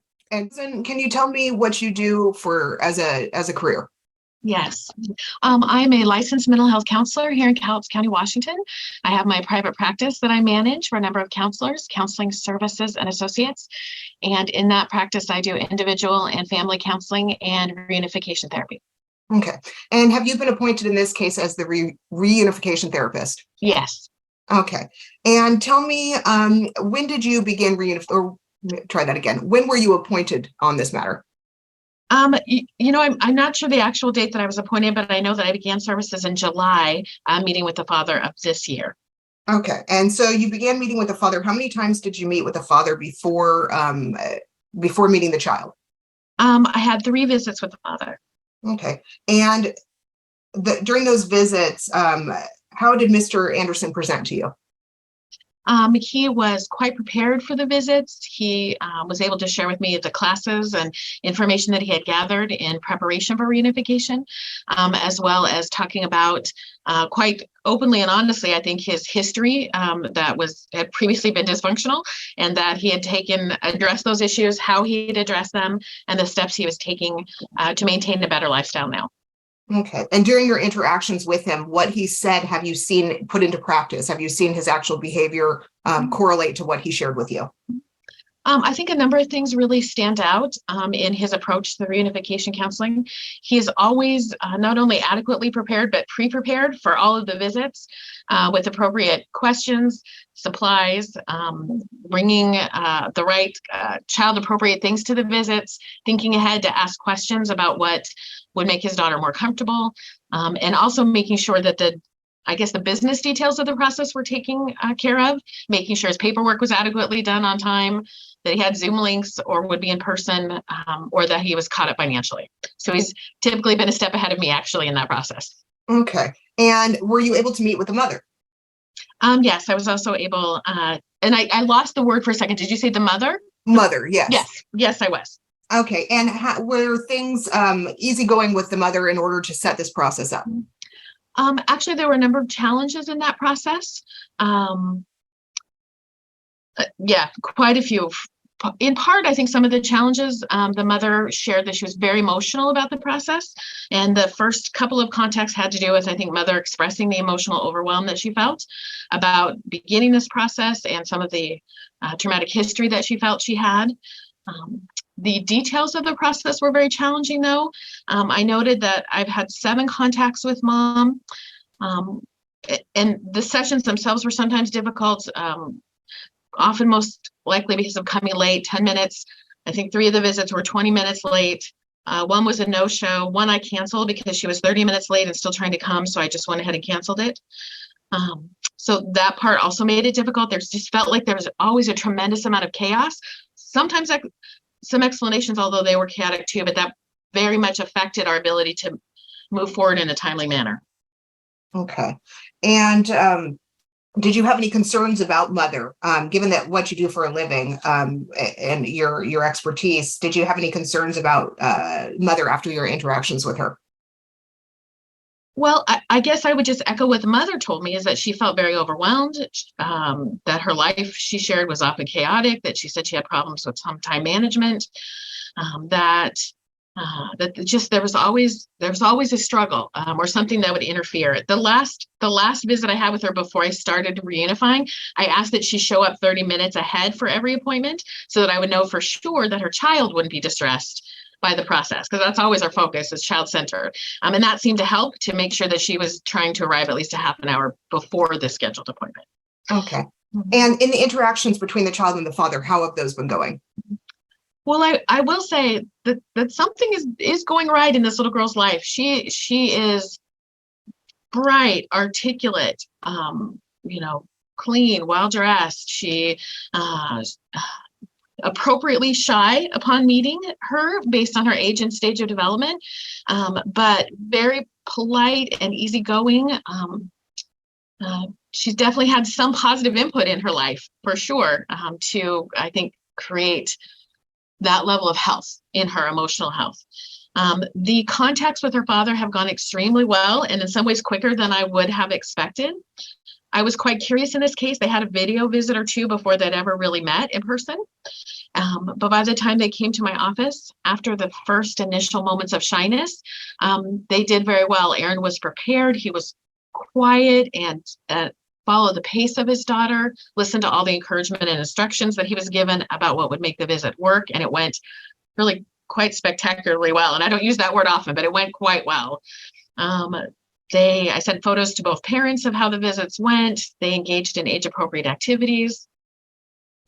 Aaron is very patient in following his daughter's lead about what words to use to refer to him, so she could choose that. He didn't force upon her the nature of their relationship, just let it be really child-directed. And we've actually increased now to 3-hour visits. We had that this weekend. He's brought appropriate food for her visit, listened to her dietary restrictions, brought lots more games and activities this time. There's always been enough, but it was a longer visit, so he brought more this time. Sorry. And as you move on, you said that what to call Mr. Anderson. Has there been anything that's given you concern about referring to Mr. Anderson as dad? Well, very often I try to ease it and provide more comfort for the child, help them understand who their adults are in relation to them. And so we use a lot of different kinds of words for that. Sometimes we can do the basic, this is mom and this is dad, but sometimes children have been introduced to other people in those roles. And in this case, she was very clear at the beginning that she believed or wanted to use a different name for who she thought her dad was. And that happened to be mom's current partner. So Aaron respected that and stood back and allowed her to call him Aaron. But it has evolved into Daddy Aaron, sort of as the visits have gone by. And we're continuing to do some crafts and art projects to help her understand the relationship of who the adults are in her life. So it becomes more clear to her. And you said 3-hour visits now. If we were to move towards a 50-50 parenting plan or 75-25 with dad being primary, what would you expect that transition period to look like from now till then? Well, that's going to be a very big shift for a child at this age. I think the positives is that their contact has gone very well. So I don't think that will be the issue right there, just about increasing the amount of time. We could easily do a 6-hour visit, for example, at the next one. It went well enough. I don't think she wanted to leave at the end of the 3-hour visit. She could have easily stayed longer. But that's a life-changing experience, because it involves like a different bedroom in different, times and places that you eat, and perhaps a different childcare situation. And so that will probably have to occur over a month or two, if to transition into longer visits, day visits, overnight visits, and then the transition. Okay. Luckily, she's not in school yet, so it's easier because she doesn't have to do a change of school. But it's pretty significant still. Okay. And have you had any contact with the maternal the grandparents? I have met the grandfather. He brought Ellie for a few of the visits. He was very friendly and appropriate. He actually would drop Ellie off, and her older sister would stay in the waiting room. I actually kind of found myself checking more on the older sister, I think, to make sure that she was okay in the waiting room, because she was still quite young and had some concerns about her being there since he left. But she did well. I think she stayed in case Ellie needed to come out during any of the visits, but she has not on one of any of the visits left the room because she was anxious or uncomfortable. Okay. And do you have any concerns about Mr. Anderson's parenting at this time? Everything I've seen, in the visits that I've had has been appropriate. Not just, like I said, well attended, but pre-prepared and following all the encouragement and ideas that we gave him, asking appropriate questions, and being quite intent on being child focused. And I think that's the kind of thing we look for, that the visit's not about him, the visit's about the child, and that's been consistent. Okay. And any safety measures on either mom or dad, or anything that you felt needed to be in this case, or that you just had an opinion about anything that you were concerned with the child? Well, like I said, Ellie is very healthy and well developed, so something's going right in that scenario, I would say. I think mom has shared that grandparents assist and help a lot with Ellie. I would just say that and mom stated this herself, the degree of chaos was pretty significant around all my contacts with her, all of them, without exception. And all of my contacts with that, without exception, did not have a level of chaos. I do see a small window, and I keep that in mind in these people's lives, but the difference was significant. Okay. I have no further questions, Your Honor. Oh, you're muted. Thank you. Miss Erickson? Do you have any questions of Ms. Rosen? My brain goes really blank. I don't have any questions because she's doing really good. I just wanted, it would be, I don't even know. Having her taken out of my care would be very detrimental. Is that what you've, I want to know if that's what I heard. So if that question is to me, I would agree that a significant change in a child's life like that will have an impact. And so I do understand that and agree that would be a significant change. And if the court determines that a significant change is necessary, then it would need to be done very thoughtfully and carefully, because it's in support of this small child, for sure. And I I wanted to apologize for running late and stuff. I am horrible on time management. I was doing good. I had the baby and it's been all wonky. And I do apologize, and I have been working very hard at changing that. And I thank you for your extra help that you have helped me with on that situation, because it's been helping a lot. So Thank you. yeah, thank you. Mhm. That's it. All right. Thank you, Ms. Erickson. Anything further, Ms. Winkles, then for? Ms. No, Your Honor. I thank her for coming today. All right. Thank you so much for your time. Thank You you. are excused. Thank you. And Your Honor, I have no further, sorry, I have no further witnesses. All right. Ms. Erickson, did you think of any questions that you may have wanted to ask Mr. Anderson?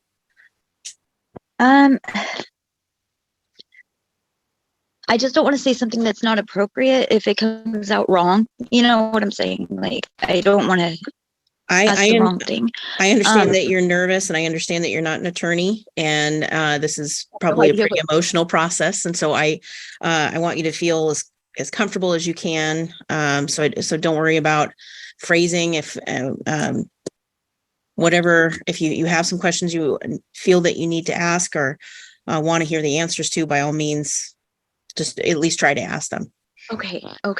Thank So, you. and So much. Mr. Anderson, if you could just unmute, and your video's off, and I don't know if you're able to turn it back on. That'd be No, great. it's been disabled by the host. Uh-oh. That's weird. There we go. Okay. Sorry, I very well could have done that, but I didn't intend to. All right. Thank you. Go ahead, Miss Erickson, if you have anything. Okay. I do have a question because of me doing the 10 panels of the drug panels. I have no problem doing those. Like I said, why did you only do a 5 panel? Because I had been taking weekly UAs for over a year up until that point. So I had weekly UAs backing me up, and there was no other records for you. I have other records. Okay, but anyways, I was just wondering because I thought that you were supposed to take a 10 panel as well, since the judge required us to have that done. So that's my only question. And what's your clean date again?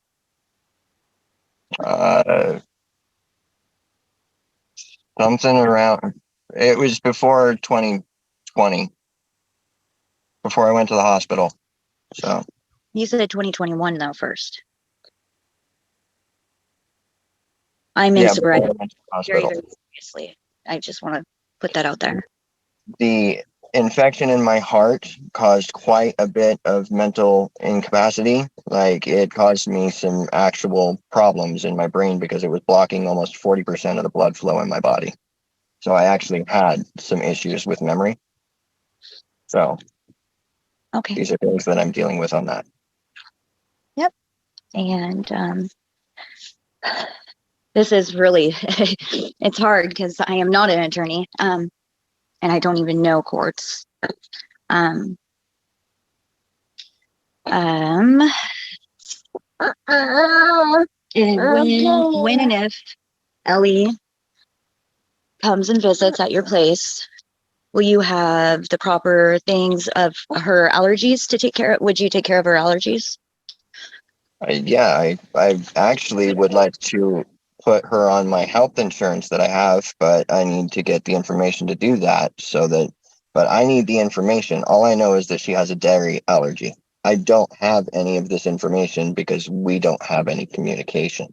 She's been on hers and since she was born, so she's completely fine on her insurance. All of us are on the same, me and my kids. But I just wanted to make sure that she would have like the almond milk, and make sure like the breads, because it's all wonky. I talked to Charlotte about it. There's different words that people use, and I worry about her allergies. Both her and the baby are actually highly allergic to milk, to dairy products. I've gone out of my way to make sure there was absolutely no dairy in any of the products that I brought when I brought food for her to have snacks, bread, all of it. I made sure. The last thing I want to do is harm our child. Okay, but yeah, I have The only thing the really, really big questions were the clean dates, and a lot of, like, throughout all this, I don't even know if I can even comment on or ask questions about the entire thing. But I do have questions on your truthfulness, because you have not been very 100% honest. And that concerns me over my daughter. It really does. We haven't me and my children, ever since I got clean and sober. Your Honor, I'm going to object. It's testifying at this point, and she gets to do that as soon as we let Mr. Anderson go. So you will have an Well, I'm just opportunity to testify, Ms. Erickson, but if this is leading up to a question, I'll give you some leeway, but this is a time for you to ask questions. You'll have an opportunity to tell me what you want me to know in a moment here. Yeah, I think I'm done. I'm sorry, this is a lot. That's okay. And I don't want to rush you. No, I'm good. Okay. Thank you. All right. So then I'm going to ask Ms. Erickson, I'm assuming there's some things you'd like to talk to me about. I am a mom of 4. Oh, okay, so I have 4 kids, obviously, now. Basically, throughout all of this, I was served literally day after I got out of the hospital with my baby. I had a pretty rough delivery with her, like rough. And then I got served on November 12th, I think it was. Maybe it might have been 16th, something like that. It's been a while. My brain's all wonky because of having the baby and slowly coming back, I guess.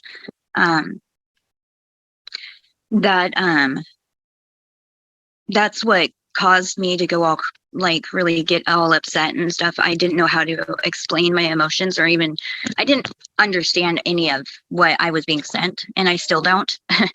That's why I hired Mr. Roberts, and he did pretty well, actually, explaining some things to me, and then left, unfortunately.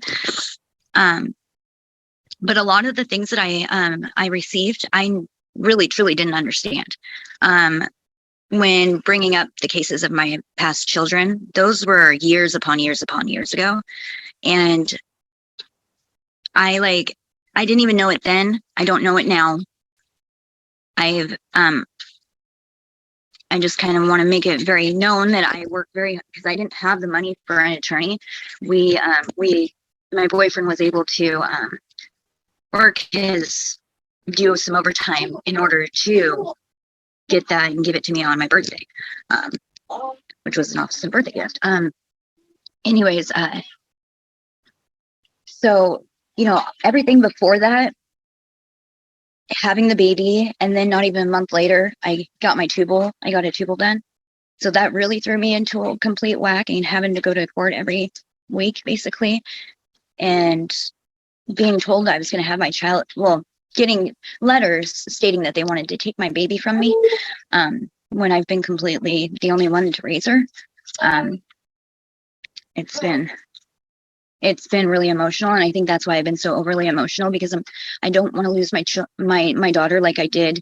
I have kind of a PTSD from losing my children, my older ones, temporarily, from the courts. That was a really, really rough time in my life that I never will ever go back to, ever. Once they took my babies, that's when I snapped out of it. And my dad helped me get into treatment, and I did treatment, and I've been clean and sober ever since. I detoxed and everything. I'm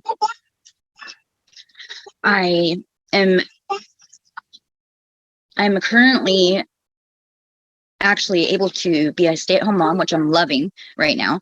But I'm actually kind of going crazy too. So after the baby turns 1, I plan on going back to work. So I kind of want that out there. That way I'm not being made to look like I'm living, because I'm not even living on the state at all. Like, Cody supports me and my kids, and his kids. We have 6 kids together. I get so nervous, sorry. Okay. Let's see. It's like my brain goes blank.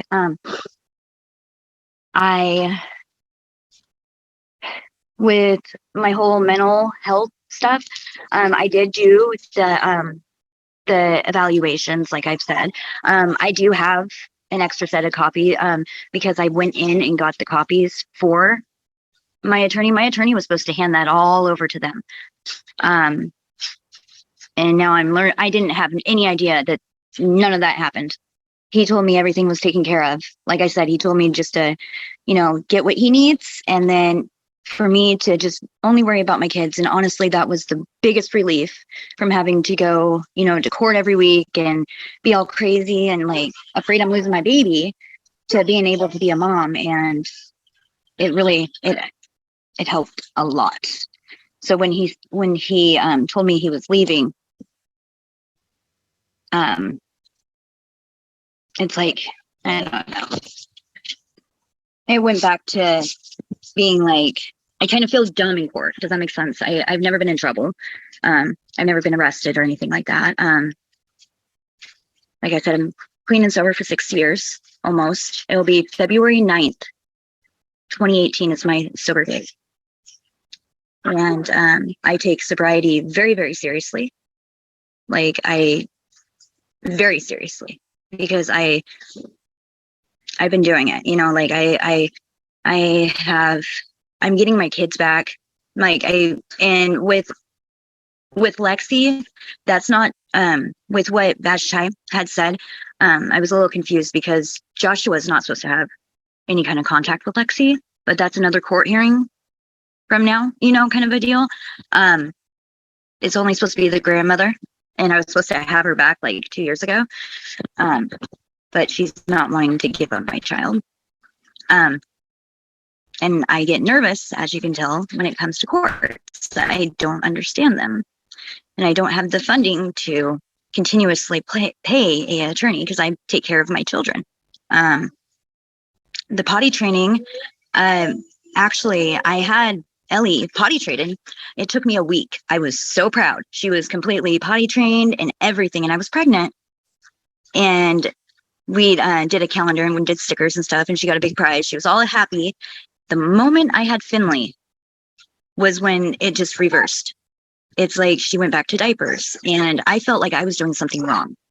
And the doctor actually told me that it was very common for her to kind of go backwards in that, especially from having a new sibling, because she was baby. Now she's the older sister.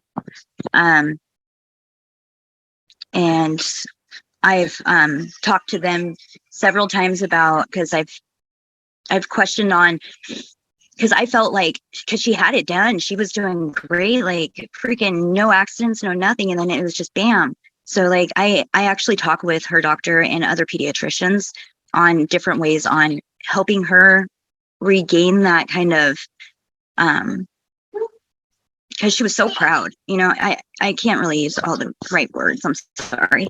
I don't, but she needs, like, what we're trying to work on right now is we're going to do it differently. That way it's not the same as when her baby sister was born, if that makes sense.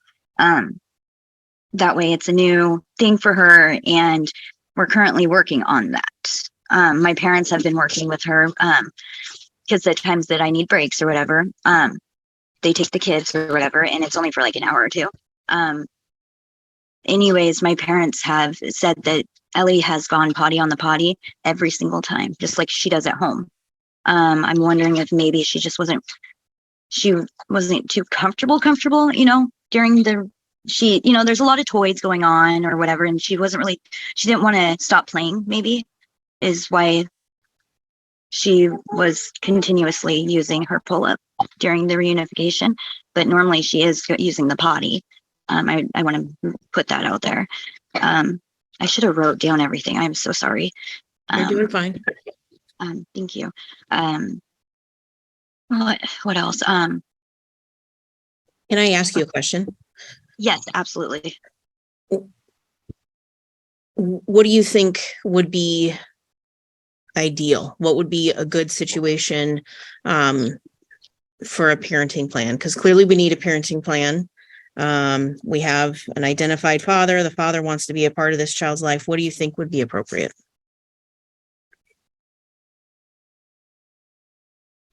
I think because of her just now getting to know him, and with I thought we could just continue the reunification, not taking her out of my care, not taking her out of what she knows, what she's familiar of, like doing it so she's comfortable, I think that we should just, if it's possible, allow Charlotte to for that and Aaron. I'm happy for that. And I tried that right after I had her, and there was no response, no nothing, So now with her finally being able to meet who her biological father is, I've been enjoying seeing her all excited and stuff, but I don't want to stop that. You know what I'm saying? Like, I don't want to take her away from me and what she's only known me and my parents, this entire time until this reunification. And I don't think that my custody should be taken. Of course, I don't think my custody should be taken away, please. I just think that we should just continue what we're doing, because what we're doing is doing really well, and it's not throwing Ellie out of whack. If that makes sense. I don't think that 50-50 is appropriate right now, because she's still continuing to get to know him.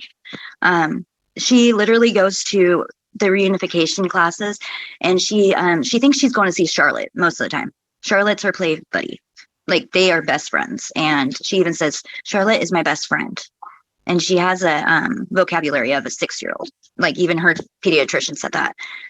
And there's no way of slowing her down. I already asked, unfortunately. But because they're my last 2 babies. But she needs to understand a little bit more why she's going. She understands about Aaron being there, but she doesn't understand the father part. Does that make sense? Charlotte's my best friend. And she says that Charlotte's office is her house. I'm going to Charlotte's house to have dinner when they had a dinner for her. And she thought that was the coolest thing. And I try to speak to her about, Aaron is your biological father. And I try to talk to her about it. And you're going there to meet with him. I go, Charlotte, went to school to do this. This is what she does. She's our friend, but it's hard to explain that to a 3-year-old. I try to go any appropriate way that I can. But yeah, to get her taken from me, honestly, and I'm not just saying that because she's my baby, but honestly, it would really mess her up, especially when she likes, like, I've worked in customer service, so I've always been really, really kind to I'm a kind person, and that's how I was raised. And I've always been kind to people that I don't know. And I've shown, I guess I've shown a lot of that towards, Ellie's watched that since, I had her. So I think she's she's being herself, of course, but I don't think she totally understands the whole dad situation quite yet, because he's been so many years not even in contact. I'm repeating myself, I'm sorry. Okay. I'm just hoping that we can stick with the reunification and take it Ellie's speed. Don't rush her. You can't rush a child. You can't do that. So, and she's happy. Obviously I've done something right with her, I hope, because of my upsetness and I'm really honestly trying to do a time management thing. Ever since I had the baby, it's like I get ready to leave or something and one of them poops or so, it's always something. And I'm trying to work on going around that because it's been a while. And I having to go through court and just having a baby on my own, because her dad only comes here once a week on Sundays because he works 6 days a week. So that entire time, especially like doing court paperwork, that's why I had a heck of a time trying to do it, having a baby in my arms and a toddler, and my brain not being, just being all bouncy because of everything happening all at once. I feel like I'm just blabbering. But yeah, I don't know. I just mostly, like I just said over and over again, I'm hoping that we can just continue what we're doing right now. She lives with mom and we go from what she knows. We don't put her into a situation that's going to cause her distress. And we get her to understand that Aaron is her dad and she's not going just to see Charlotte and play with Charlotte, you know. She's pretty happen a lot quicker, I guess, but you know, I just don't want her to be rushed. I don't want her to be mentally messed up, please.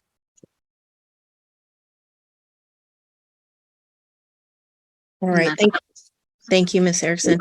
Miss Winkles may have some questions for you. I do. In July of 2021, were you pregnant then, or had you just had any babies? July 2021. I got when did I get pregnant? I got pregnant. No, I wasn't pregnant in July. Okay. So what was your excuse for taking almost a year to take the genetic test that you were court ordered to do? Because actually that was being sent to my job. It was my job that I was no longer at. So I had no idea that was, because I called at first. I called and they said that there had been no payment and that nothing to do, that don't worry about it until they were going to give me a call back. I did that right after that court hearing. Okay. And then I didn't hear anything after that. I ended up leaving my job of employment for a better job at Albertsons. I left there and apparently you guys were sending me by mail there of court summons and stuff like that when it could have been at my parents' house, because Aaron knows exactly where my parents live. But so the reason why it took so long is because I had no idea that you guys were trying to get a hold of me. I had no clue. I called right away. Nobody had made a payment.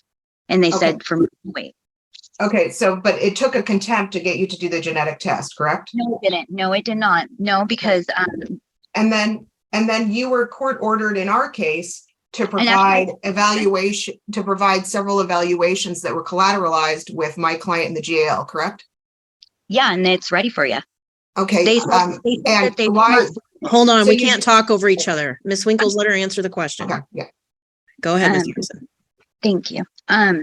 They said that they would, because I've talked to them several times because of this being put on me, and they said that if Vashti and knows because she's gone through them before for those kind of assessments, that she knows that she needs to get a hold of them, and I let Vashti know that I did it, and I have records of that too, of email stating that I told her I got all the things done and everything, and I would always keep her up to date on that. So always. Were you here when Vashti testified that she had attempted to get any of the records that you said that you had, and she was told repeatedly that you had refused to sign a release of information to her or to my office? That wasn't true. That wasn't true at all. That wasn't. I have proof. It's in that packet that Columbia Wellness gave me. Okay. So we don't know, neither the court, myself, nor Vashti has any information about any collateralized SUDS evaluation or mental health evaluation, correct? Well, you guys are given me yes or no question. Is that correct? I don't know. You guys are the ones that are supposed to be calling them to get the information. I'm not supposed to be calling you to have you go do that. I've already let I let Vashti know, and I've let you know throughout court hearings that it was already done, and that they won't send it to you. You have to contact them in order to get it. Same with you, Aaron. And how many times have you canceled appointments with Charlotte Rosen? Actually, I only canceled. Let's see. It wasn't canceled. It wasn't on purpose. I was having actually a kidney stone, and I actually got a doctor's note over that. and I apparently supposedly missed court, but my attorney was there. So I thought that was okay, but I still have a doctor's note if anybody needs it as well. I ended up it just randomly hit me. Okay, and how many times have you been late to appointments? Oh, that happens all the time. With my own appointments, I'm trying to work on that. Okay. Like, and I'm a single mom, basically taking care of my children on my own. Okay, and you said you were in treatment. Where were you in treatment? What dates were you? Let's start with where have you undergone drug treatment? What do you mean non-drug treatment? Where have you had drug treatment? I am on Suboxone. I've been on Suboxone for almost 6 years. I go to Ideal Options. Okay, and do we have the Ideal Option records? I gave them to Vashti, and it was the only way I could give them. I don't have anything to scan. I gave them the way that I thought I could, and I scanned them off of the internet, like a free scanner. And she made it think that she made it sound like I just took pictures, but really I didn't. I used a scanner thingy that I thought anyways. Okay, but Vashti testified that she didn't have anything more recent than 2015. Well, that's not so true. tell me, have you been in treatment since 2015? I have not. I've been in Ideal Options. That's it. Okay, and why is it then that your drug test showed 0 Suboxone when you claimed to be in Ideal Options on Suboxone treatment? Actually, the lady at the lab actually said that if anybody needed to call and ask that, if you guys needed to call and ask that, she said I'm going to object to hearsay, Your Honor. Because I've been on it for so many years, my body has adapted to it, and I only take 60 milligrams a day. So therefore, my body is just immune to it. That's why. And she said that if you guys had any more further questions, or if you wanted more labs to be done, I have no problem doing them. But I've been on my meds for years. Almost. Aside from Ideal Options, have you ever been in drug treatment? Yeah, I was way before. It was right after Aaron actually hurt me and went to jail. In 2017 is when my dad helped me get into Lifeline. And how long were you at Lifeline for?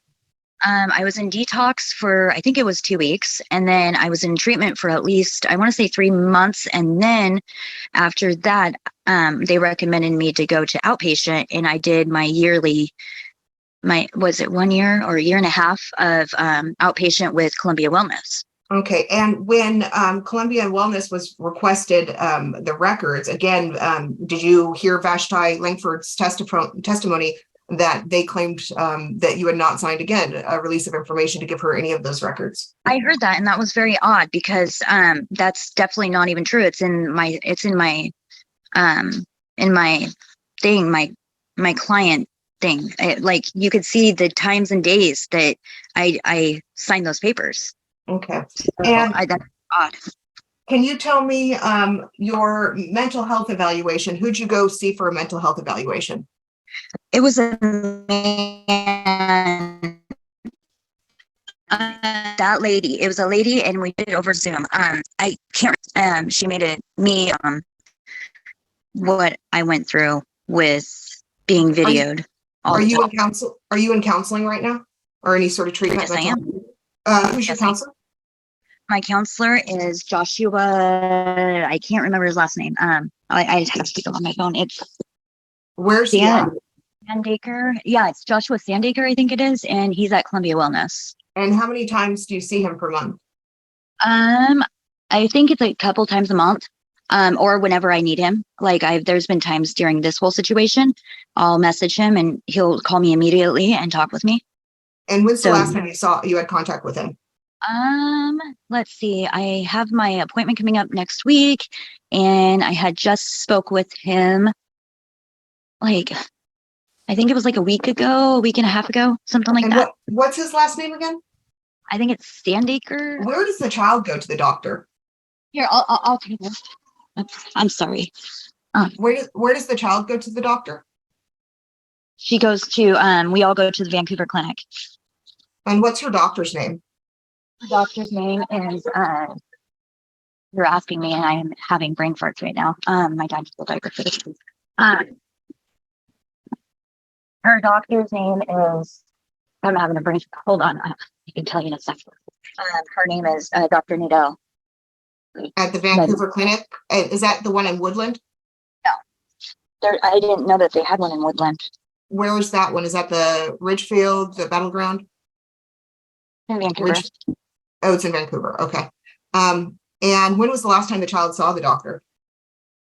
She had her routine yearly checkup actually, and I was trying to get her in. I thought I had to get her in a little bit sooner, and I tried to get her scheduled with Finley because their birthdays are coming up, and they said that they didn't need to see her because she was already seen, like 10 months ago. I think it was like 10 months ago, 11 months ago. Okay, so she was last seen about 10 months ago. And is she currently up to date on all her vaccinations?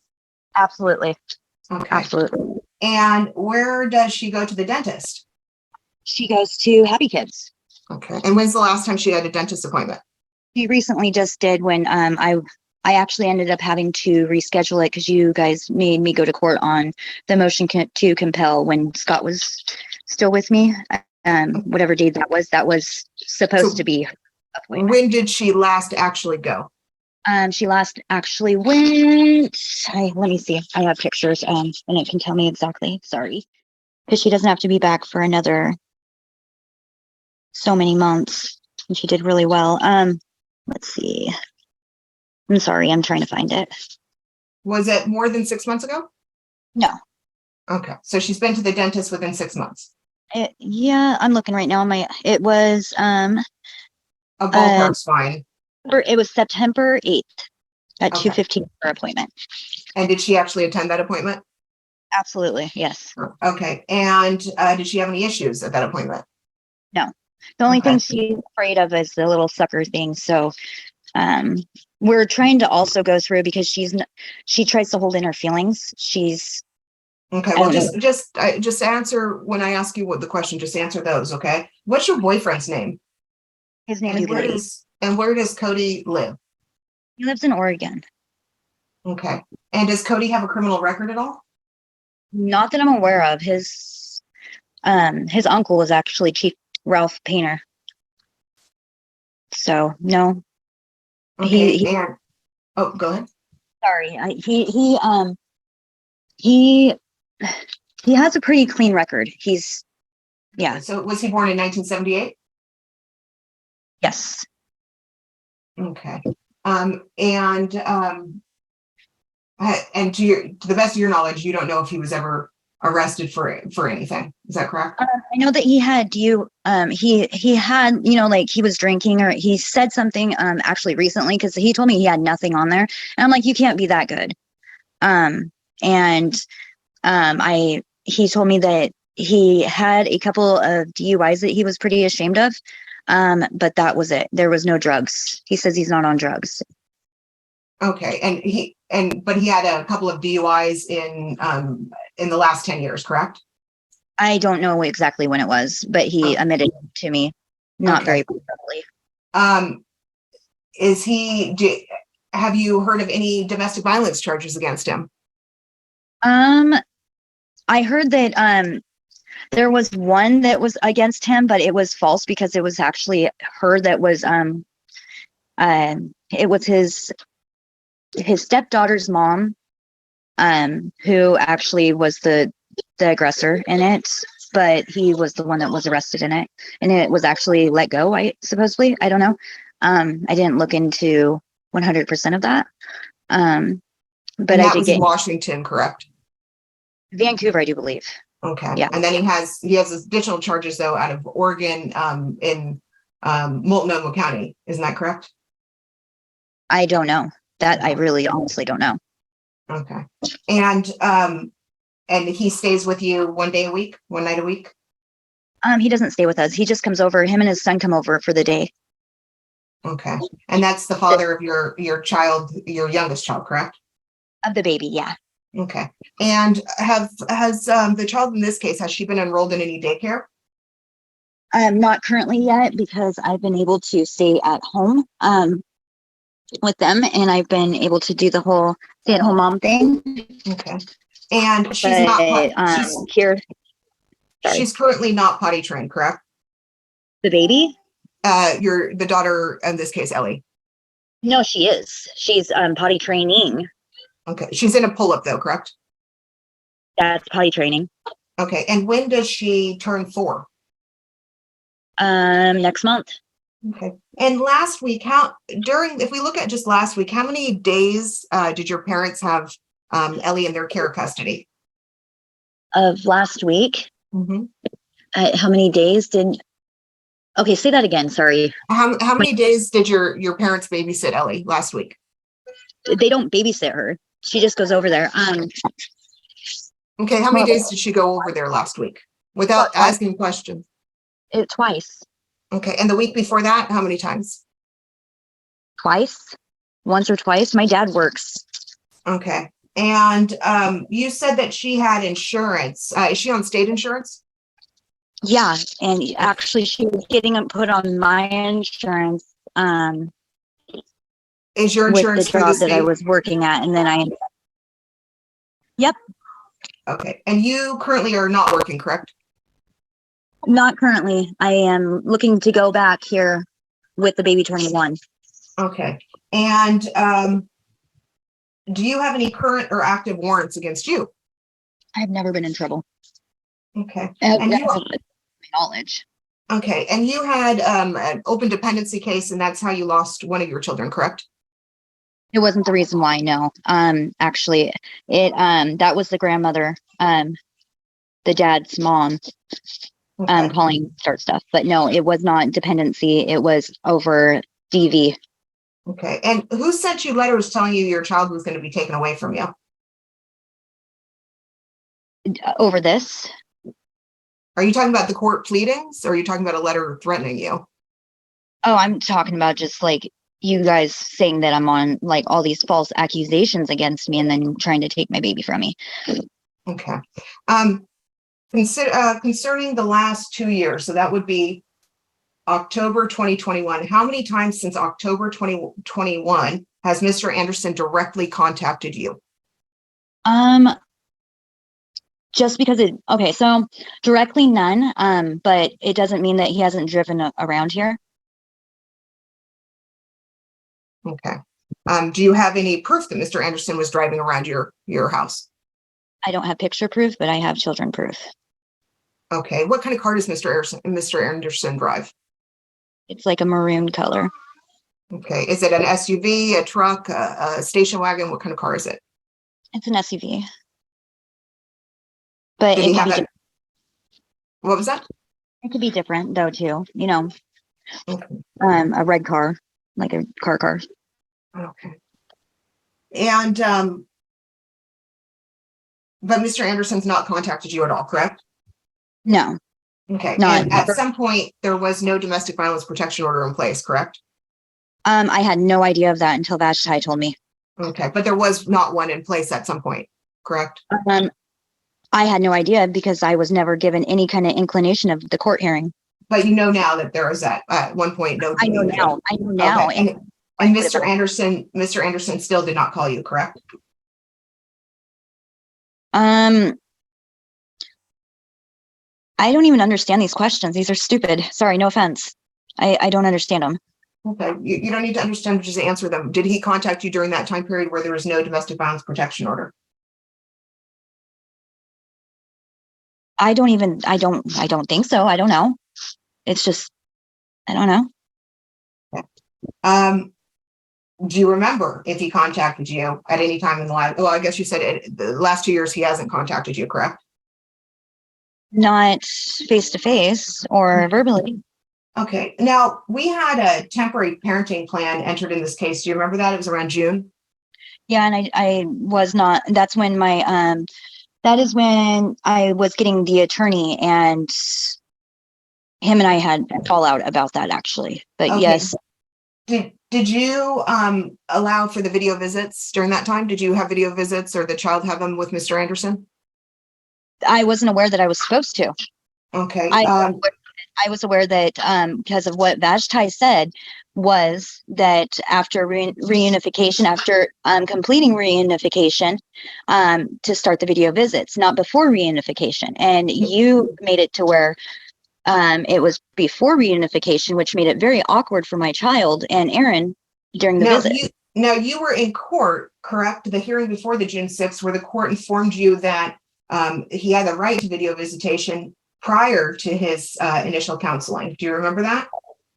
But he's never ever met her, before. So my child was talking to a stranger. But do you remember the court ordering you to comply?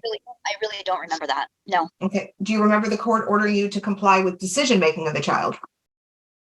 Yeah, and I felt that that wasn't appropriate, because with him not being a part of her life and now just becoming a part of it, why would he be able to do decision making? And I was trying to work with my attorney on that. Okay, so when the court orders you to do something, but you don't agree with it, you just choose not to do it. Is that right? I didn't know I was supposed to do anything. I didn't know I was not supposed to do anything. I thought that was after reunification. It was supposed to be after reunification and stuff like that. As we went further, we got to know our daughter first. Do you remember the date on which you actually purchased the Talking Parents app? My father purchased it, actually, and remember it was the month that he purchased it? Really don't, because it was my daddy that did it. Okay, isn't it true that it took you almost 3 or 4 months to purchase that despite being ordered to do so by the court?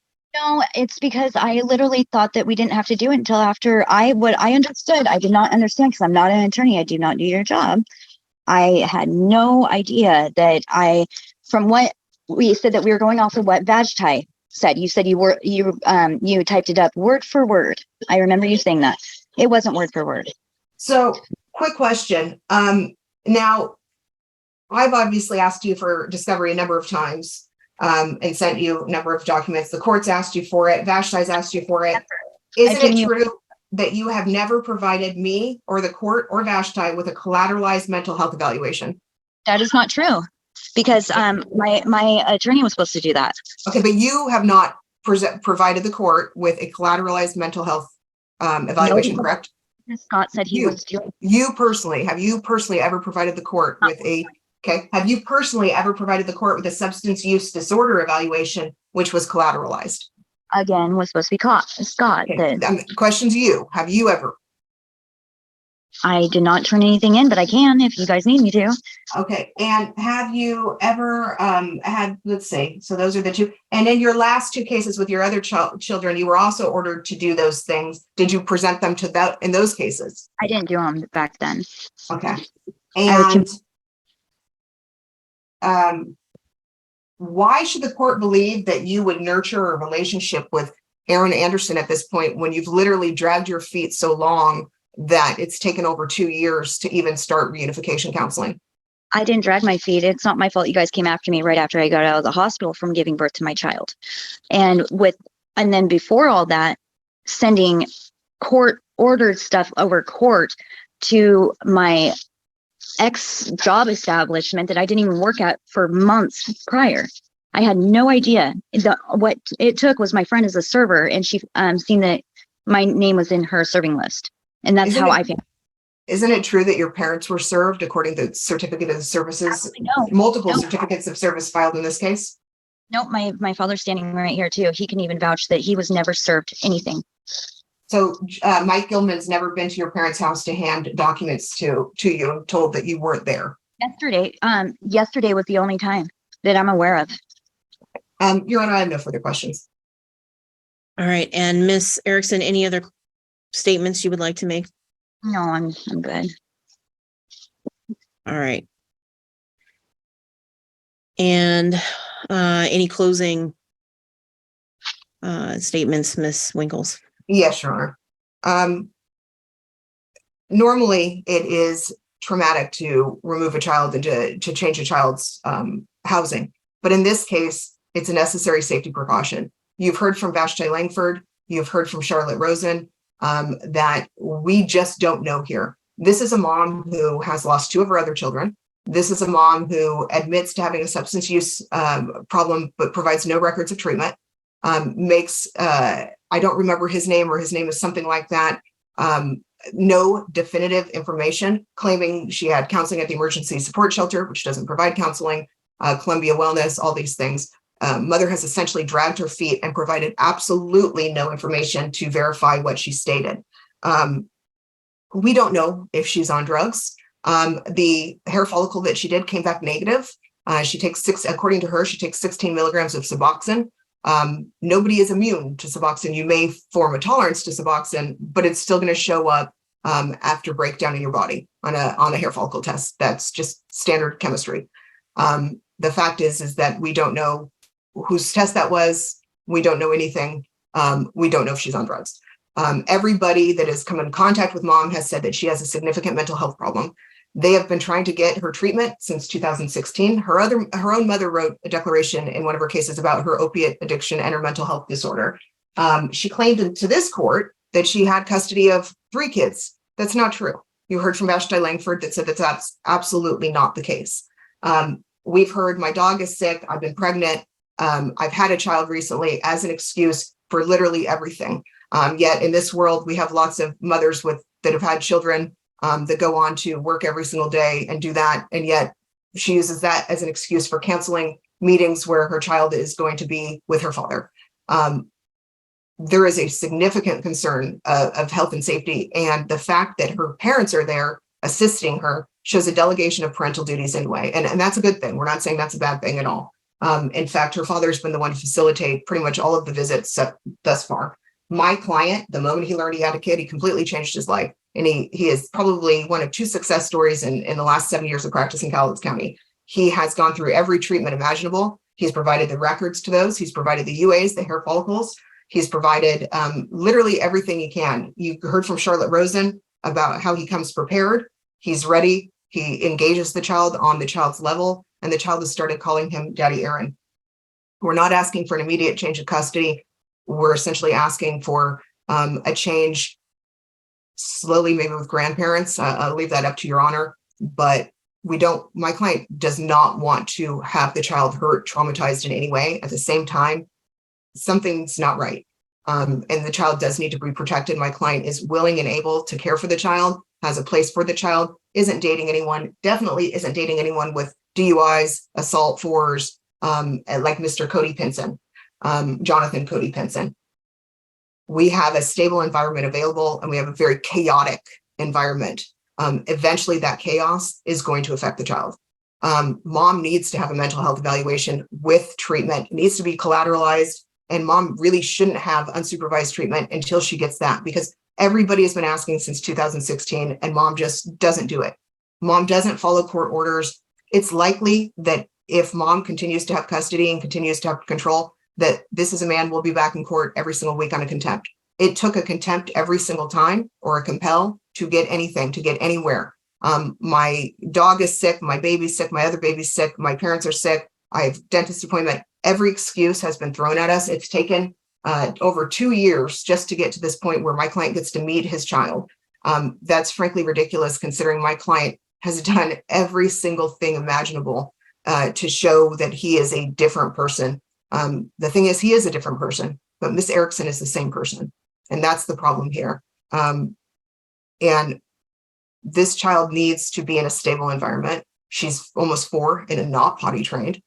We have information about who her doctor may be in Vancouver, but no doctor's records, no medical records whatsoever, no information. We don't know if she's vaccinated, if she's not. We don't know if she has allergies. Apparently she says she does. We know nothing about this. We are given no information, no assistance. The fact is that mom will continue to disregard dad, whereas dad has said openly and honestly, he will facilitate that relationship with mom. He has zero desire to take the child away. He knows what it feels like to not be able to see your child. He wants her to be able to see the child, but she needs to be stabilized. That has been throughout this. The guardian ad litem and the reunification counselor all say there's chaos. It needs to be stabilized. There's something going on. So, Your Honor, we'd ask that my client be given the parenting plan that we put in place. It's one of the exhibits. It is a full custody plan with a transition. Charlotte Rosen said about 1 to 2 months. We'd ask that we transition where dad starts having a 6-hour visit twice a week, and then dad goes to an overnight. And then eventually we get to either 75-25, but supervised until mom actually gets that mental health evaluation. And then maybe a review in 6 months, because the idea is for 50-50 custody or something similar to that. But right now there needs to be some safety measures in place to protect the child from mom. It sounds like her parents are doing a great job of doing that. But really it should be dad rather than a third party that has the child. There's nothing more my client can do to prove it. He's literally done everything. So we ask that you enter our parenting plan. We put a child support order in, but Your Honor, my client would rather not have that and rather Miss Erickson use whatever money she has available to get herself treatment. My client would like to put the child on, instead of state medical, put it on private medical. My client will pay for the premiums of that through his work. It's excellent insurance. The child, if she has any allergies, she'll be taken care of by a private doctor. No need for Happy Kids Dentistry. She can go to Willamette or one of the other private dentists. He has great insurance. My client wants to start assisting Miss Erickson in any way that he can. It's time to kind of move forward. And if it sounds like this one baby is so overwhelming to Miss Erickson that she can't function since she's given birth, my client's willing to take the load off of her for a little while until she gets stabilized. Thank you. Thank you. Ms. Erickson, any final comments? Yeah, all that was just bleh. That's all I can say, honestly. I'm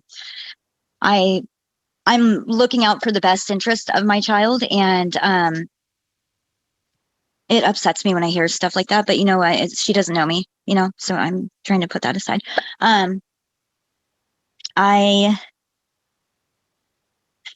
I've already expressed about, you know, why I was like all emotionally crying, like from my hormones and stuff. And obviously I'm okay now. And I can be okay tomorrow and the next day.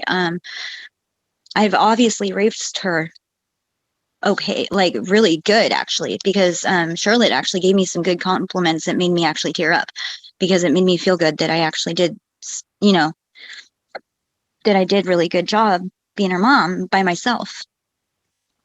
And supporting her on my only paychecks, you know, by myself. Child support actually is already trying to go after me for $600, so she's not telling the truth on that, and I have the paperwork to prove it. For spousal support when I have never been married. And obviously my baby is not overwhelming. She is very, very quiet. She's a pretty chill, like her and her sister, they're two peas in a pod. It's very cute. It's like they know baby talk. They'll sit there and look at each other and start giggling. I asked that please don't take her out of the home that she is familiar with since I had her. Yeah, I had emotional, you know, hormonal times, especially because of what I went through with Aaron. He put me through a lot. But I'm also working with a counselor that is helping me overcome that. And I didn't realize that that was bothering me, you know, but it's never affected me as a mother either. It just did when I was, you know, being taken to court and, you know, accused of doing all these drugs and stuff when I've been almost 6 years clean and sober, which mind you, with the hair follicle, the lady, her name is Linda, actually, that works there at the hair follicle place. She said that if him or his attorney needed to get a hold of her to ask about that, because about my Suboxone not showing up because my body is actually immune to it, it actually happens to more people than you think. I was pretty surprised by it too. So she had to explain it to me, but it is actually a situation. And she said that if they needed to do any further chemical, you know, any further tests to prove my Suboxone, that's not a big deal. And I have no problem with that either. Because I take my meds as I'm supposed to. My life is being a mama. I love my life. I love my life being clean and sober, and I don't plan on to ever go back. I wasn't that person before all that, and I made a mistake. And I didn't realize I made that mistake until my children were temporarily taken out of my care. And I've worked hard since 2017 of getting clean and sober. I've worked very hard every day just to make sure that I do get them home. With my son, he's old enough now to where he's in high school. I don't want to, you know, he tells me when he wants to come over. That's how we are. That's how it is. But Lexi's looking forward to coming home. So I need to get my fear over court. gone or whatever. But I never tried to stall, so I apologize to people that thought that I was doing that. I just don't know court words. I don't understand it. Even when I was getting help through Northwest Justice and Clear, they would go over it over and over and over and over again, and I still didn't understand what they were trying to tell me.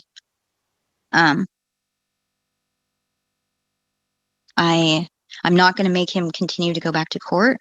That's not what I'm doing. This is over Ellie. You know, this isn't over my feelings. This isn't over his, obviously, and that's why he's trying to take my baby from me. Especially trying to get child support before he even got her to stay the night.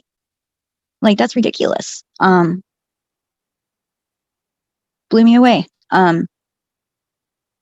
Yeah, I don't have very much to say, but I beg for Ellie's feelings to be taken into consideration over this, because it's not, Ellie's safe, obviously.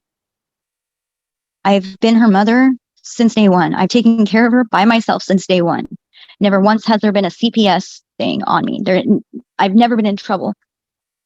My children are my world. And I can't lose my other one.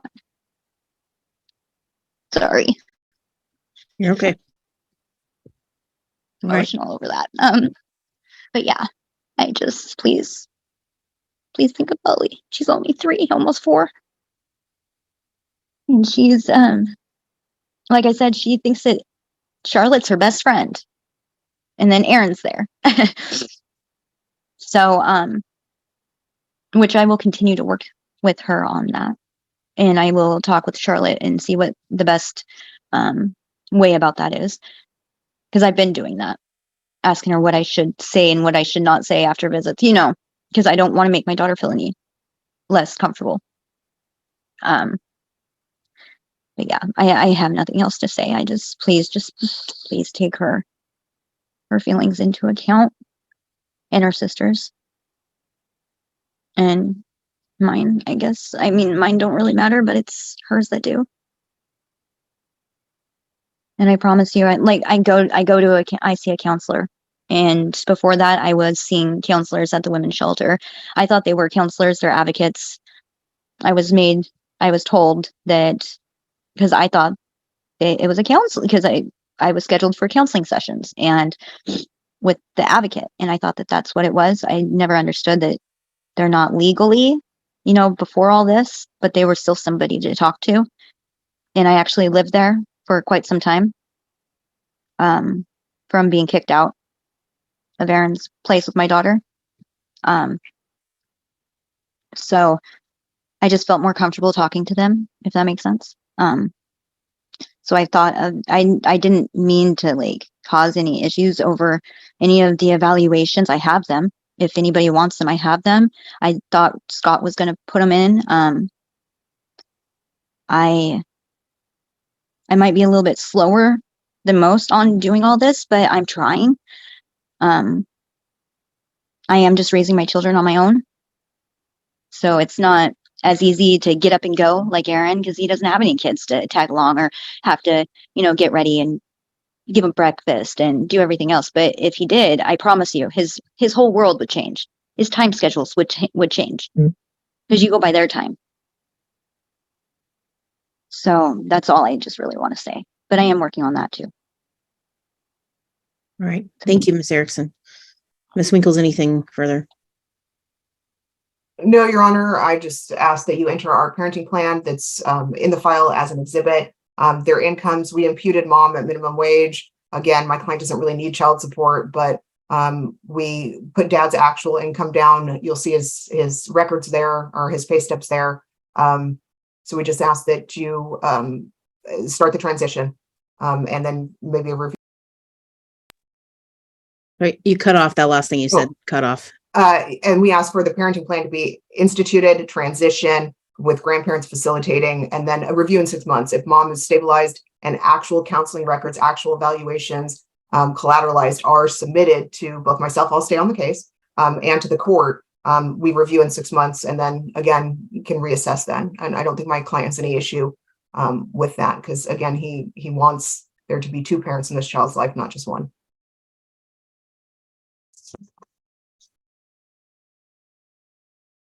This is a very interesting case and a difficult one for everyone. The process that clearly we have a child that's 3 years old, almost 4, and 2 years ago, a little more than 2 years ago, Mr. Anderson started a process to try to establish whether this child was his biological daughter. It took a while. Once that was established, this turned into a essentially a parenting plan case at the beginning of this calendar year. So it looks like almost 3 years, we're coming up on almost 3 years that this process has been ongoing to work on this. Want to say a couple of things. Clearly, I think there's a lot of unease that both parents have with the other. And that's likely because their circumstances when they spent the majority of their time together were less than ideal, not only physically, but emotionally. It sounds as though there was a lot of trauma associated with their relationship, drug use, physical, mental abuse, turmoil, lots of issues. One thing that I would really want to note is that Miss Erickson has indicated that she has made changes, but I think it's difficult for her to understand that other people can change too, namely Mr. Anderson. What I have been shown is that Mr. Anderson has taken almost every step imaginable that the court can think of to try to show that those changes have been made. That the issues he was struggling with have been addressed and continue to be addressed. And not only anger management, substance abuse, mental health, and has taken parenting classes on top of that. So we have to acknowledge that even though this child may have been born out of a very tumultuous and toxic relationship, that these parents, and while I have zero proof that Miss Erickson has made changes in her life, I'm at this point taking some of her comments at face value. And I think Mr. Anderson needs to do that as well. One thing that I noted when Mr. Anderson started speaking about the child, both parents' faces lit up. Miss Erickson clearly enjoyed hearing all those wonderful things that Mr. Anderson had to say about that child. And that child has been primarily raised by Miss Erickson. That's what I think both of you need to really glom onto. There is a mutual love for this child. Mr. Anderson cannot be faulted for not being a part of this child's life when it took so long to establish that he was even the father. Miss Erickson must be credited for where the child's at up until this point, because she has been raising that child. Mr. Anderson testified, Miss Rosen testified that this is a lovely, lovely young lady, that she is potentially wise beyond her years, a kind individual, willing to engage, and has been actively participating in this reunification counseling. I don't think anyone could ask for anything better than that situation here. And so I think that is to Miss Erickson's credit, and that is to Mr. Anderson's credit, because he came into this fully prepared to take on this role and be ready to kind of roll with whatever this reunification process would bring, whether that was a great experience, a not so great experience, a work in progress experience. And I'm really happy that it has been a good experience. We can't assume at this point that history is not going to repeat itself, or that history should dictate what we do moving forward. I listened very closely to Ms. Rosen, and she indicated that there should be a continued reunification process, that it's going quicker than she expected, better than she expected, but she still indicated at least a month of more interaction. And I assumed based on her comments that that would be with her assistance. And I think that that is more than appropriate, which puts me in a position where I feel, I don't want to say it's premature to make a permanent parenting plan, because even Mr. Anderson's request is that ultimately to get to a 50-50 parenting plan, that both parents figure out a way to work out what's best for this child. I think Mr. Anderson does want to provide support for the child, and by way of supporting that child, to Miss Erickson. Miss Erickson clearly does not seem ready or willing to accept that at this point, and I can understand that given the history. But the fact is this is Mr. Anderson's child as well. What I'd like to see happen, so, and this may not make everyone happy, but I have to consider what is in the best interest of this child. What I'd like to see happen is that we continue the plan that Ms. Rosen has in place for reunification. She indicated that that is going to be increasing the visits, and that will increase to overnights. I think that's appropriate. I think we need to follow Ms. Rosen's plan for reunification. And I want to see this case back on December 19th, 2023 at 1:00 p.m. And here's what I also want to see. And I want Ms. Erickson to listen very, very carefully to what I'm saying. And I guess let me for Ms. Winkles, since likely any orders are going to come from you, if Ms. Rosen believes that as part of reunification, that means dad gets a weekend with the child, then dad gets a weekend with the child. Whatever is appropriate as we move toward that December 19th date. That is, I think, one of my last normal domestic dockets. So that's why I wanted to put it there and not put it out further. By December 19th, Ms. Erickson has indicated that she has information that really, frankly, is necessary for this court to make an appropriate decision.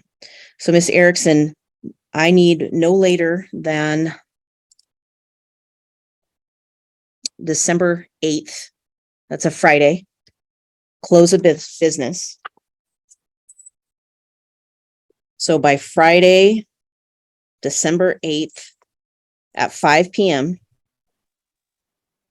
Ms. Erickson needs to provide proof of the mental health evaluation that she has completed. And that has to be a mental health evaluation that's been done in the last year. If one has not been done in the last year, then she needs to do a mental health evaluation. And is that collateralized, Your Honor? Yes. And so that means there needs to be a release of information. And that release of information would need to include Ms. Winkles in her office, Mr. Anderson, Ms. Langford, and Ms. Rosen. I do have a question, so I don't get this wrong.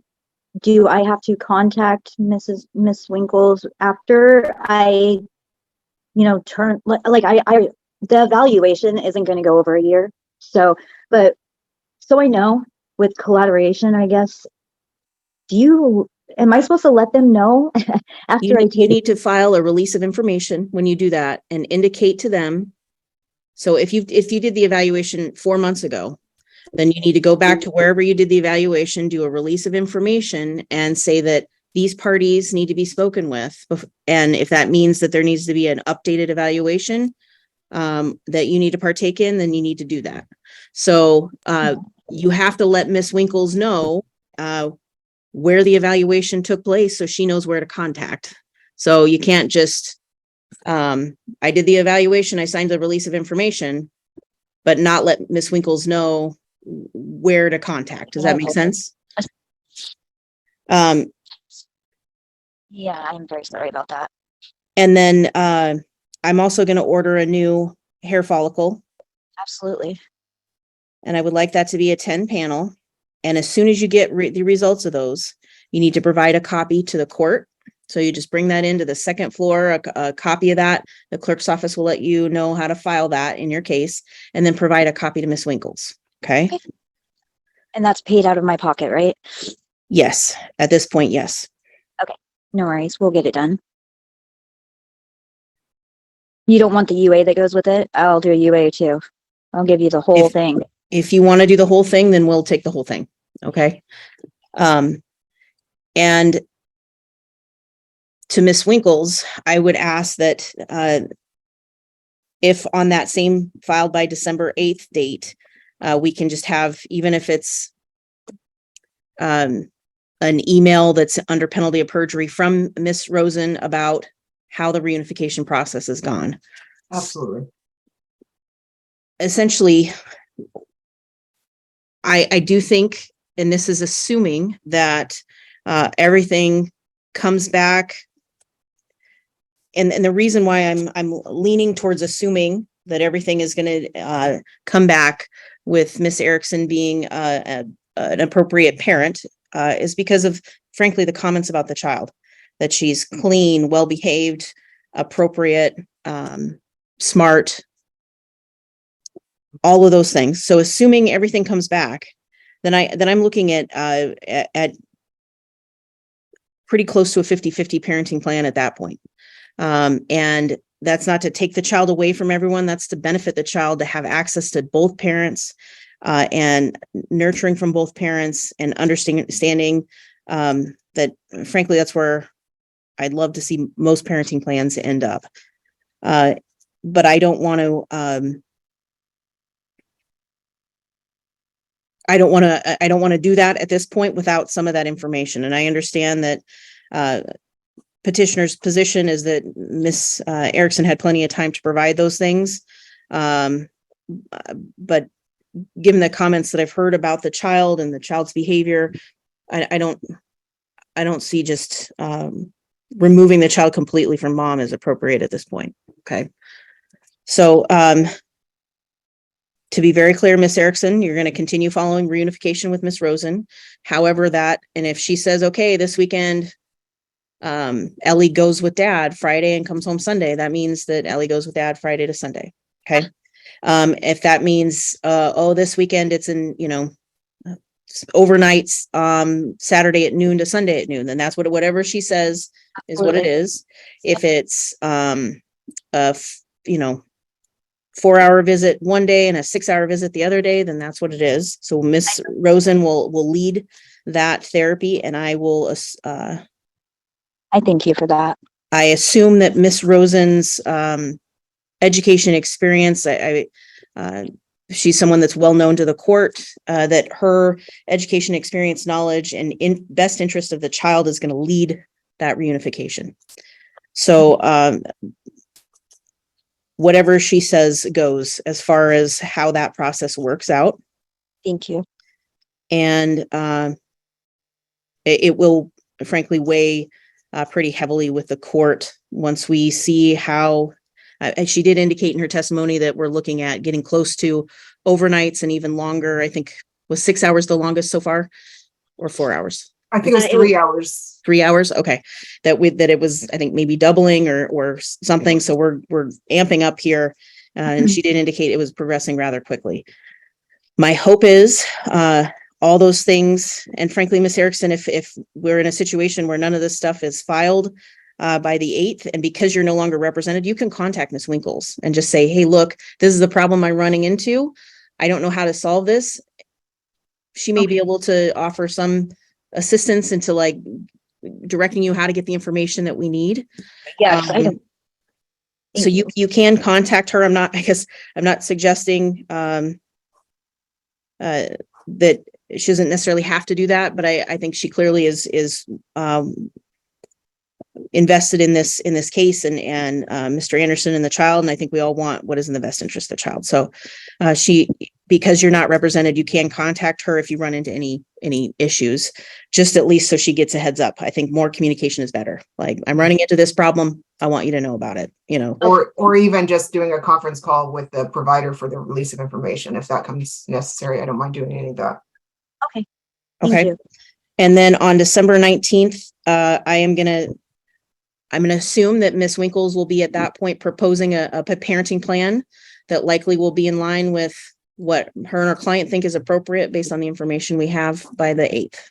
Perfect. That makes sense. Okay. And Ms. Erickson, you are also more than willing, or excuse me, more than able, if you wish, to file your own proposed parenting plan with the court about what you think is best, because that information from Ms. Rosen will also go to you. So if Ms. Winkles gets a report from Ms. Rosen, you're gonna get that report too. So everybody will know what's happening with those with the meetings between Mr. Anderson and your daughter. Okay. I understand that this is sort of again, there's no definitive answer for Mr. Anderson, and this has been a long process for him, but I think we are very close to getting a parenting plan that I hope will work and be in the best interest for this child. And I just want to, again, I made a very big note with a whole bunch of asterisks on my page here that both parents' faces when speaking about the child, it warmed my heart, to be very frank. Watching Miss Erickson hear Mr. Anderson talk about their daughter. That's what I want you guys to focus on. Not the history, not the issues. Even this chaotic, toxic relationship made this great little person that you need to support moving forward, okay? So change can happen, change can be positive, and we have to believe that we can change, okay? So any questions about what we need to do? No, and just so everybody's aware, I have zero. This is kind of like my baby of a case. So anything that I could do to facilitate anything here, my office you can call my office and I'd be more than happy to facilitate anything that helps this to get solved. Okay, so to me, Miss Erickson, that means if you run into any issues, contact Miss Winkles. It sounds like she's willing to help because I think she wants a resolution for this case that works for everyone. Last thing, Miss Winkles, I do have the stipulation about exhibits. Do you want those returned or destroyed? Destroyed. All right. Is it okay if I indicate? Can I keep the via binder Zoom? though? Yeah, via Zoom We'll get is you the fine. binder back. Yes. Yeah, those things are like $15 each. You need to use smaller ones. And Miss Erickson, you didn't have anything, so I'm not going to indicate anything for you on that order. It's just basically what parties want the clerks to do with any exhibits that they've provided. So that's why I asked. Okay. All right. So I look forward to getting information on December 8th and seeing everyone on Tuesday, the 19th of December at 1:00 p.m. And I'll have